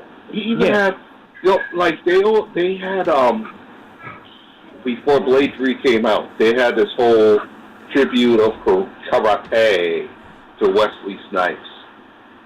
And one of the styles that he had learned, they didn't even recognize where it originally came from. I'm not gonna, but it doesn't even matter. But it's the fact of, motherfucker, different than Steven Seagal right now. Yep. Yeah. Or Jean-Claude Van Damme. Yeah. Nah, you gotta leave Jean-Claude Van Damme alone. Have you watched his TV show? Know what the man can dance. Muscles from Brussels. Have you watched his TV show? No, I'm not. Johnson Ham. You have to watch it, because he plays He's a spy in all the movies that he made. Somehow he's a spy. That's why he made that movie. Do Bobo show up? If Bobo don't show up, I don't know. You have to watch that shit, dude. It is good. Heck of my. I want to see Bobo show up and make him blind. You want to be on TV? Yeah. Cool, Mate. Yeah, Travis. Whoa. We just had a sighting. Yeah, Travis has big stick. Yeah. Was it Travis? That was Travis in the background. Segmentation. Here's a Travis sighting. He's feeding the cat. Oh, shit, the delay. There he goes. On the delay. Yeah. Sorry, we're watching it too. It's okay. On the delay. Yeah, we got Travis on the delay. Oh, man. So, 3 movies. She set that precedent. 3 movies that shouldn't be remade and one that should. All right, I got one for you. It's gonna sound corny, but I loved The Secret Garden. No one watched that shit? Well, hang up. I don't know. Nobody watched that shit? What fucking year were you guys born? I read the book. Well, they're remaking that one. And they're also remaking West Side Story. Fucking Romeo and Juliet all over again.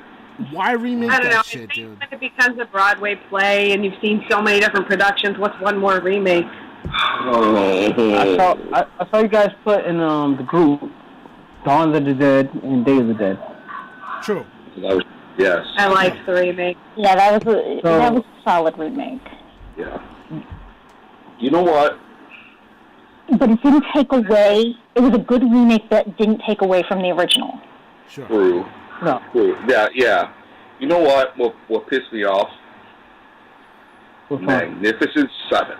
Oh yeah. how many Hateful Eight and all them shits, yep. Like, yeah, like how many times can you remake a movie and call, like how many times can you take a premise and slap a new name on it and call it? when are they going to fucking just make it and call it Seven Samurai? Yeah. Like, all right. Since everybody listens to us. They did an episode The Mandalorian. RZA. Hold on. Ooh, RZA. Yeah. RZA. You may agree, except for the man with two iron fists, because that shit sucked. Yeah, he watched it. Garbage. It sucked, but he watched it like 5 times. But the movie sucked fucking donkey balls. The motherfucker, RZA. I watched it too. Why don't you give us a Seven Samurai movie, Wu-Tang style? Holy fucking shit. Yeah, it'd be dope. I think right now is a great time, too. Right now would be a great time. Give us Seven Samurai, Wu-Tang spin on it, but it's the Seven Samurai, not the Magnificent Seven. You've redone that movie so many times.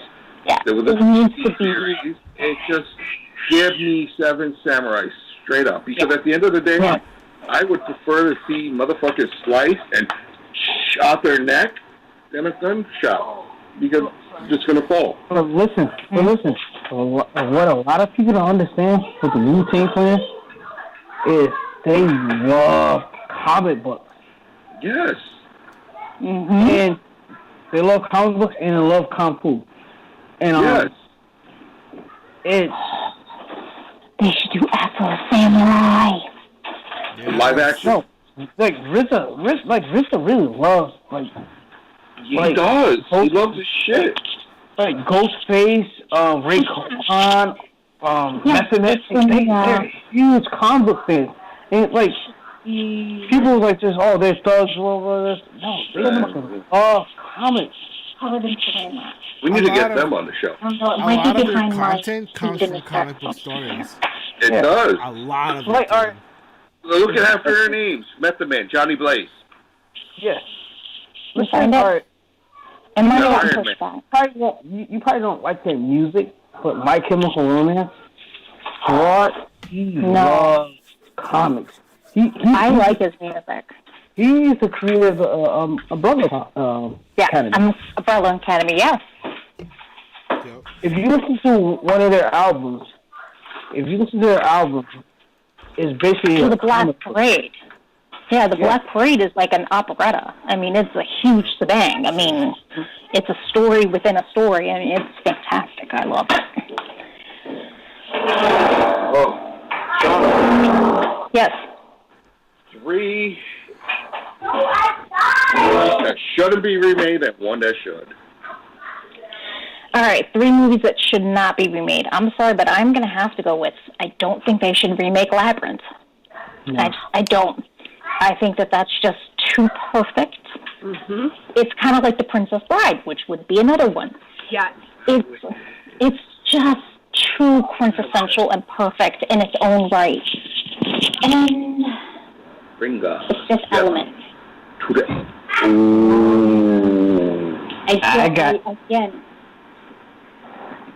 I know, and okay, so the one movie that I think that they should remake, I know it will never happen because the writer of the book has forbidden anyone to ever use her books in movies again because of this movie would be Queen of the Damned. I would love that get remade. I would love to see that movie get remade, but the way the book was not modernized.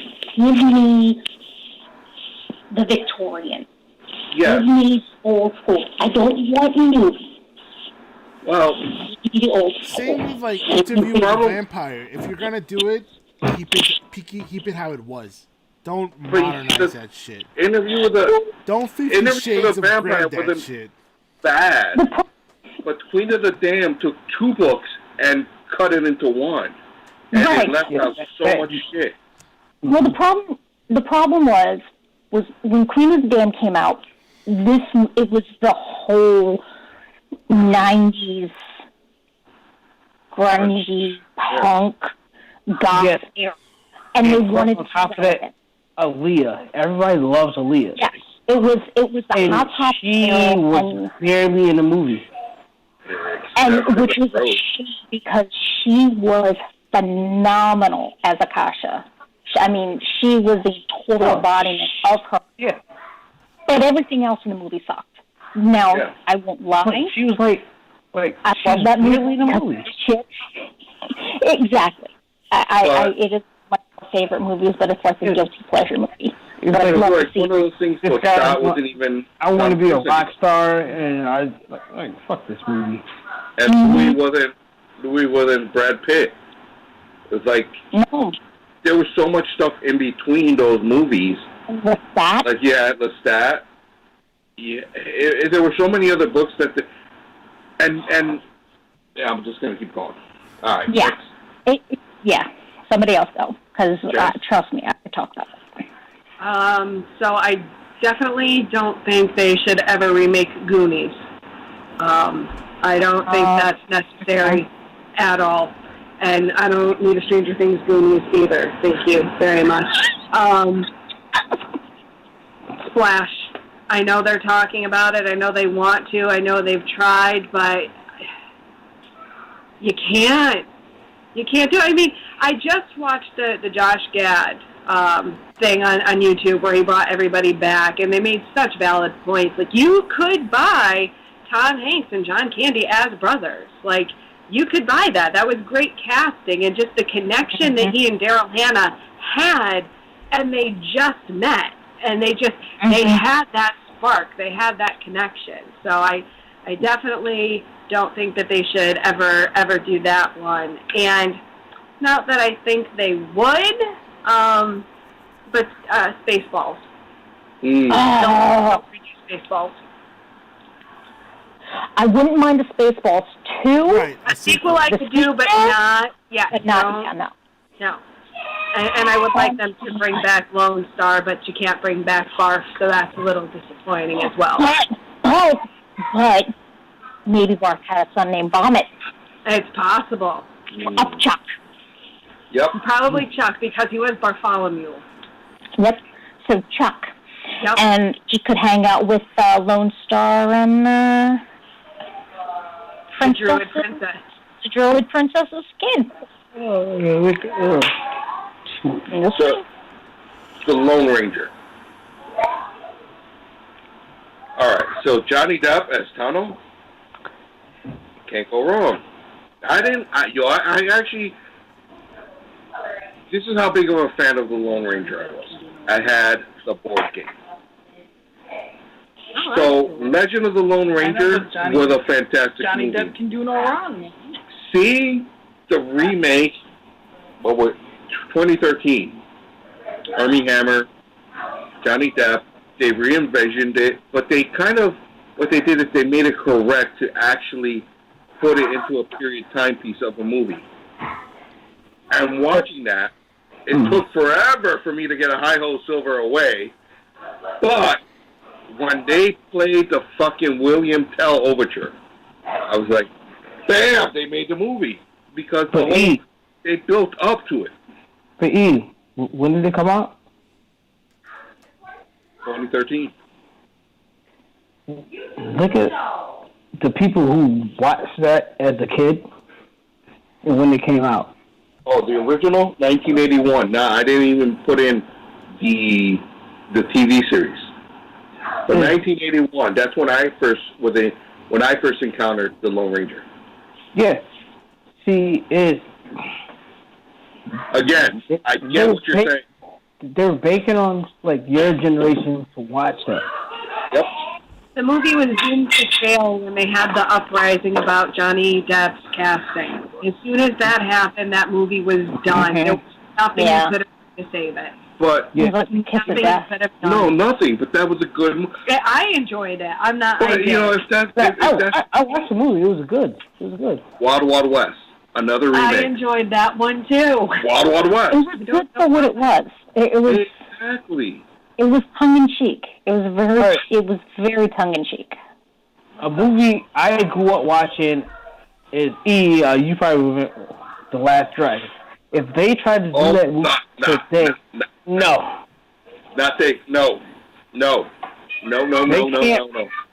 No. How would you feel if they tried to do that Last Dragon to the like remake that movie right now? No, you can't.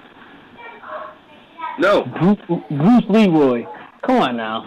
No. You're gonna have to have. You seriously would have to have a master BLM.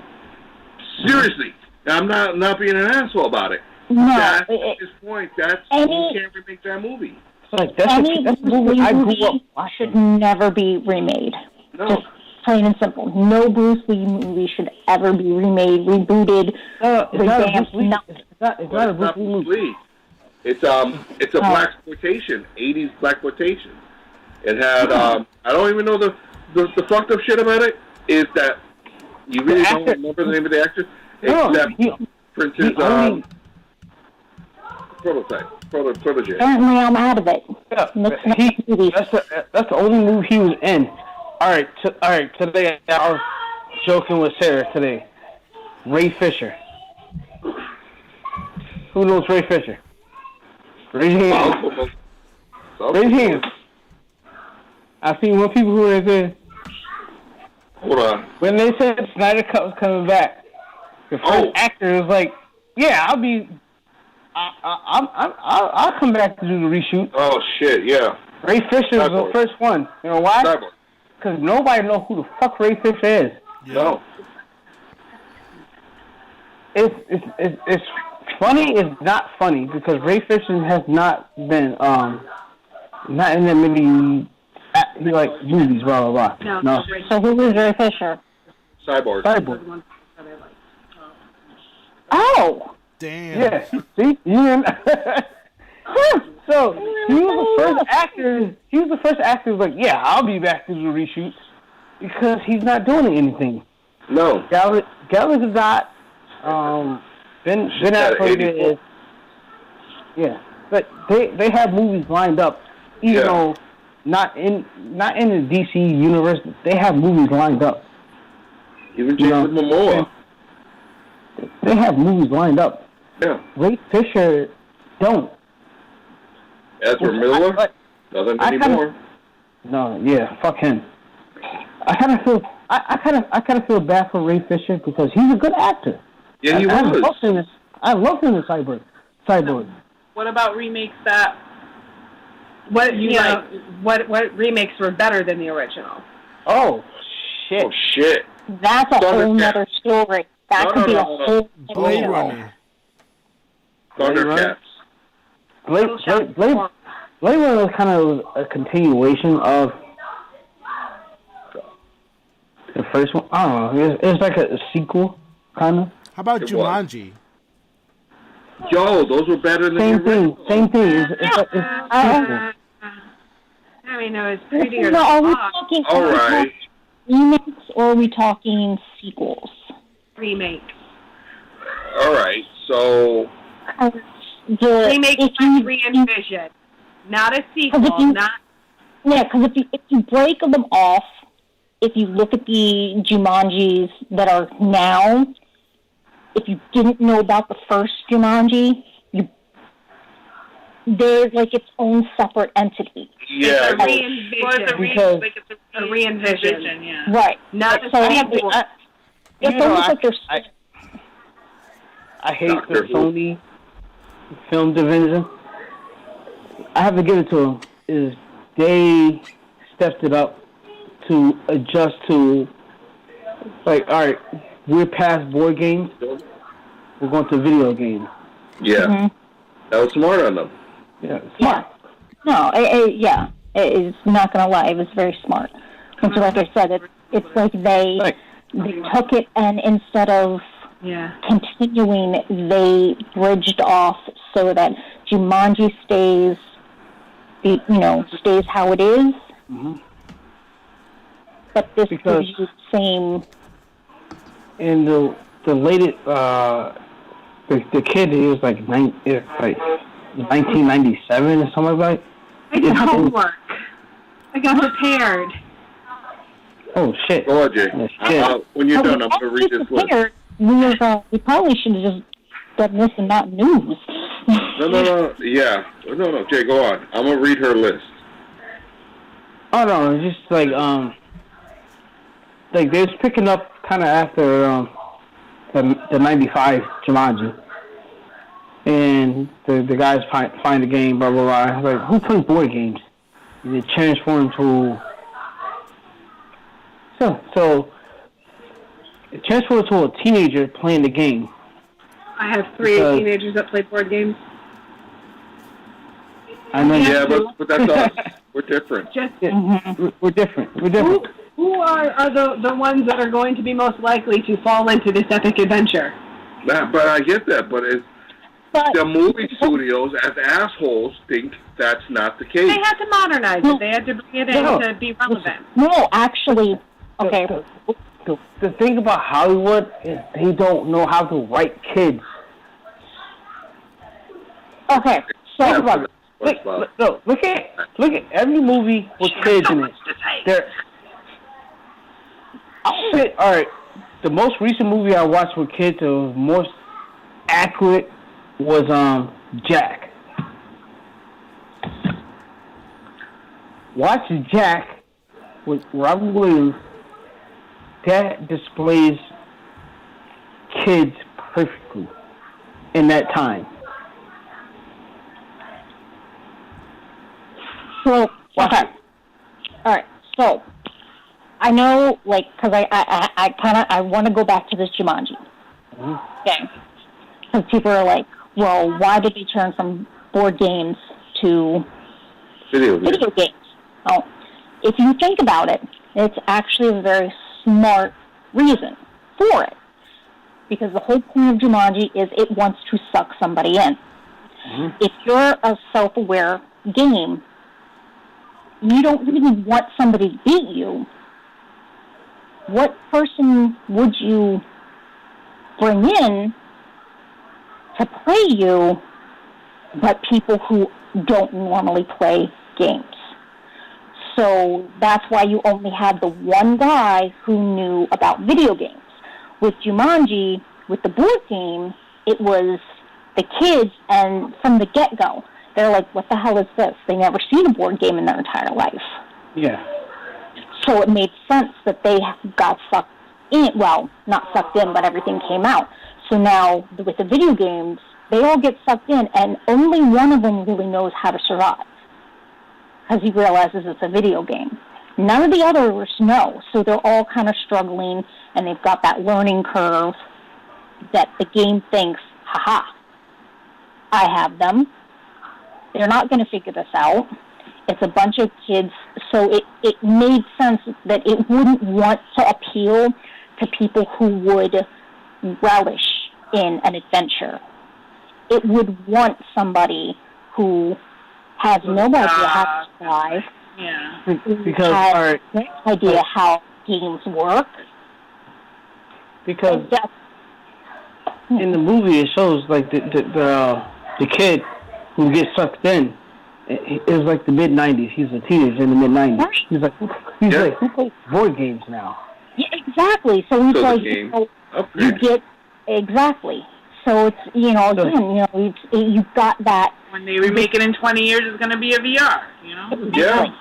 So it's kids who don't normally play games to give that the edge to the game.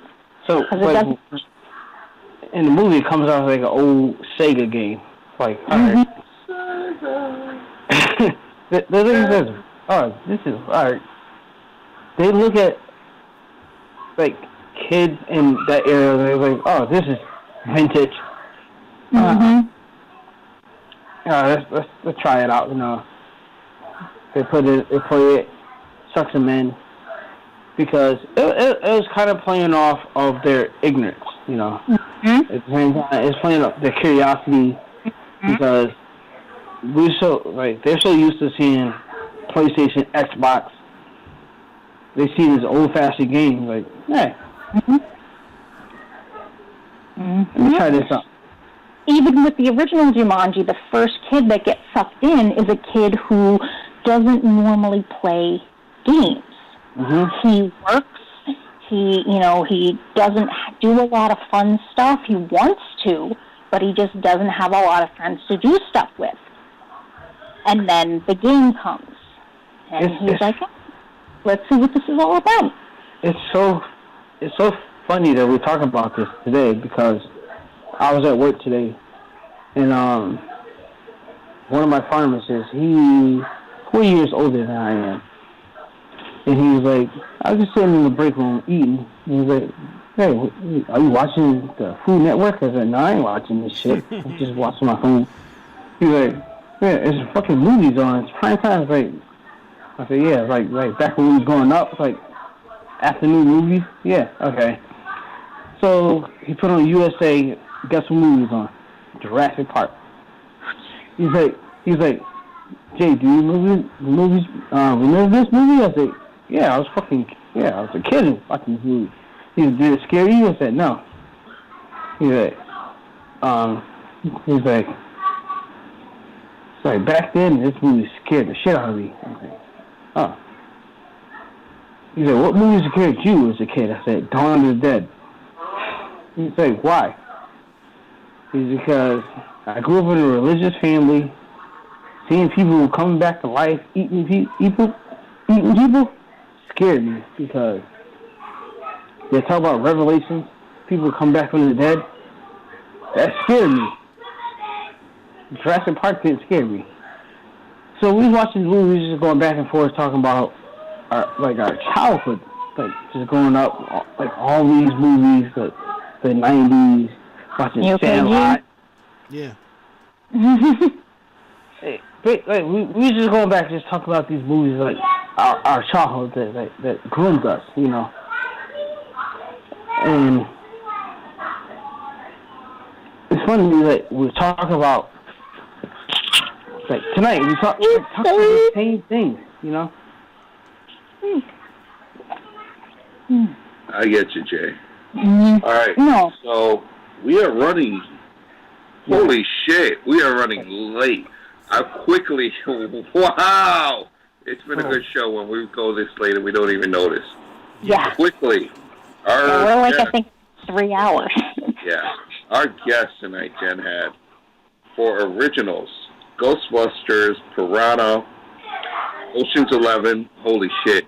I had a whole thing about Ocean's 11 because you had the remake and then you had the relaunch with Sandra Bullock. Psycho, fucking can't go wrong. Flatliners, Child's Play. There's some controversy with Child's Play. No. Overboard. And on The Parent Trap. Willy Wonka. I had my buddy. I got a question, E. What if we were to make this a part 2 later on? Because we have a lot of content with Jen. There's so much fun. Yeah, I definitely think that this should be a part 2. Because no news whatsoever, just this.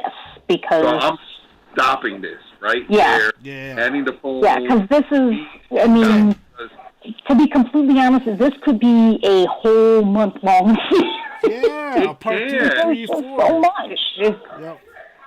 It's one of those things where it's remake. We didn't even touch on cartoons, TV series. Yep. Does like Knight Rider, You gotta keep it like one or the other. Either movies or... Nah, remakes. It's remakes and originals and relaunches, or that spiritual remake. So maybe 1 week we could do movies, the next week you could the next segment. Once you're done with the movies, then you can move on to the TV shows, and then you can move on to cartoons. All right, because I was going to mention Thundercats, but okay. Yeah, but again, there's a lot of, just saying, there's a ton of movies, there are a ton of regular TV shows, and there are a lot of cartoons. So what about TV shows that have come from movies? That could be a whole... But yeah, exactly. There's like, all right. You need to have like a movie remake too. The story continues. Yeah. One of my guilty pleasure movies from the 80s, Deadly Friend. I want to see it. Like, Deadly Friend. I think that a guilty pleasure movie would be top, be most appropriate for us. because I think we all have guilty pleasure movies that we watch. Deadly Friend. Ability to see. Howard the fucking Duck. That's not guilty pleasure. Oh. No, for our community, no. For everybody else, yes.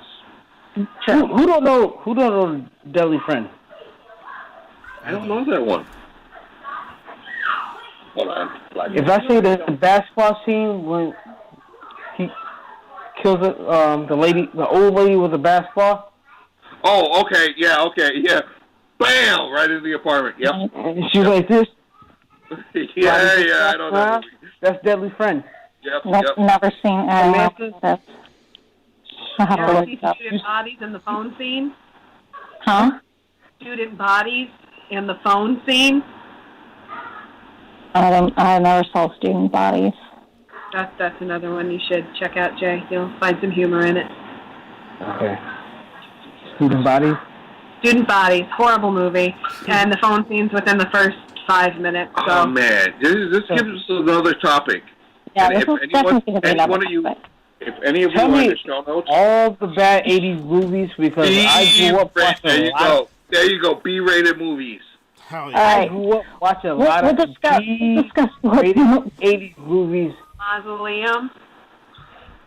We can discuss what we're going to talk about those, because if we keep talking about it, we're going to go on to a whole nother thing, and it's just going to be the four of us because everybody else is asleep. Yeah. Ladies and Because I think we gentlemen, lost everybody.